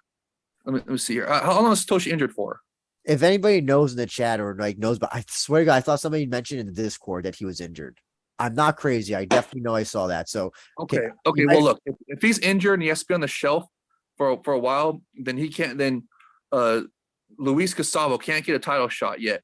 So I'm thinking maybe put him in because next year Bellator is going to do a lightweight Grand Prix. Yes, and I'm wanting international fighters in that as well. I think Luis Gustavo, since he has a win, since he has history with Patricky, maybe they do that for a first round matchup with Patricky to get him back on the win column, or they're thinking that he'll get back in the win column, but we don't know if he will. Well, here's the, so if they do a Bellator RIZIN show as well, here's the other thing as well. He said he wants to represent RIZIN in that. So, beautiful, absolutely. Match him up with here. Let me see where on the rankings here. I was gonna say him versus Benson Henderson. That's too high in Bellator's rankings, and Benson's only there for 3 more fights. Oh, really? Okay. Yeah, I think that Benson. That's what straight from Teep. Teep knows that information. Come to think of it, does Benson want to officially retire? No, he said he's got this is the final contract of his career. That's what he was saying in the hype videos and stuff. And he says that he's number 2 right now, and well, at least according to the rankings right here, he's bumped up to number 2 right now. They bumped him above Tawfiq. Can you believe that? Man, they need to. But anyways, the point is that he's got he had a 4-fight contract, and now he's got 3 fights left, right? Yeah. So what me and Teep are thinking is that they're going to put him in, since next year's going to be the lightweight Grand Prix. It's got to be. It just that's just would be sensational. So hopefully they do it, and they'll put him in there for that. That'll be his 3 fights possibly. Because he said he wants to get the Bellator belt, and that would be a way to get him to the belt is with his 3 final fights of the contract. So I'm thinking he's going to be in the. I don't think they would share him for a collaboration event, but some of these other guys that are here. Like we got Spike Carlisle come up next week against welcoming AJ McKee to the lightweight division. There's other guys in here like Miles Jury. He's at number 9 right now. We just saw Peter Queeley take the L. So I don't know if they want to match those guys up against Luis Gustavo, killer coming off of a. They would probably be. I'm guessing that they would. It's interesting because the last Bellator show or the Bellator RIZIN show, they weren't doing rankings at the time. It'd be interesting to see how they do a show now that they have rankings. I'd be very curious to see like if they just go with people that are not ranked, or they kind of mix and match. Because they had like Patricky take on Patchy take on Yuki Matoya. He was undefeated in Bellator, finished all of his fights. I wouldn't be surprised if there's a little bit of give and take. That you kind of get, some top guys and then some mid-range guys. Well, remember for the first Bellator collaboration event, remember they sent over Darian Caldwell. Yeah, and Caldwell was a current champion at the time against Kyoji, remember? And he lost. And they have sent over high-level guys before, including their champions. So I'm hoping that they send over some top 10 fighters. I can't wait to see the Bellator collaboration events. I'm expecting just supreme violence from that. I can't wait to see those fighters on the superior rule set. I hope they send back Spike Carlisle. I'm thinking Spike Carlisle after this next weekend, he's going to give AJ McKee a rude welcoming to the lightweight division, and he could very well possibly win that. So that might be a good matchup for Luis Gustavo if Luis Gustavo is indeed going to represent RIZIN against some some foreign talent. So that would be, and I think it would even line up well because next weekend that would give him about 2 months to get back in the cage for New Year's Eve against Luis, because they just fought recently. Luis just fought this weekend. Spike's fighting the upcoming weekend. So I mean, and that's probably going to get him into the rankings. So that I think that would be a great matchup, or one of the potential great matchups, I should say. Okay. But unfortunately, we do have to start wrapping up now. Of course we gotta Oh, start. hold on, Chris. I really have to do the ending thing. I'm sorry, but I have to really start heading out. J. Chris, I'm gonna start with you. Your fight night, performance of night, and collectively between the two shows. So yeah, just give me the best ofs for your the two shows. My fight of the night overall, it would have to be. My fight of the night would have to be Kyoji versus Kentaro. Mm-hmm. My performance of the night would definitely have to be Koji Tanaka over JIZZY Mac Ray Seiji. How dare you? And obviously, I can only hope that whatever RIZIN has planned for the rest of the year is going to be incredible, especially with Seikizawa versus Seawolf Park in the Atomweight Grand Prix Finals. Yep. On New Year's Eve. J. Wolf, on to you, sir. Okay, my fight of the night was Soo-Choo Kim.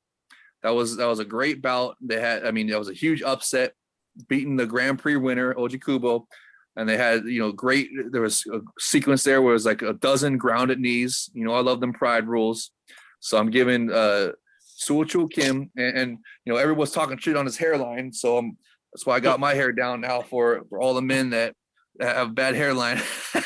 and for the Epic Rising Discord chat, and the next time I'll have it. This time I just took a shower, that's why it's a little bit stringy right now.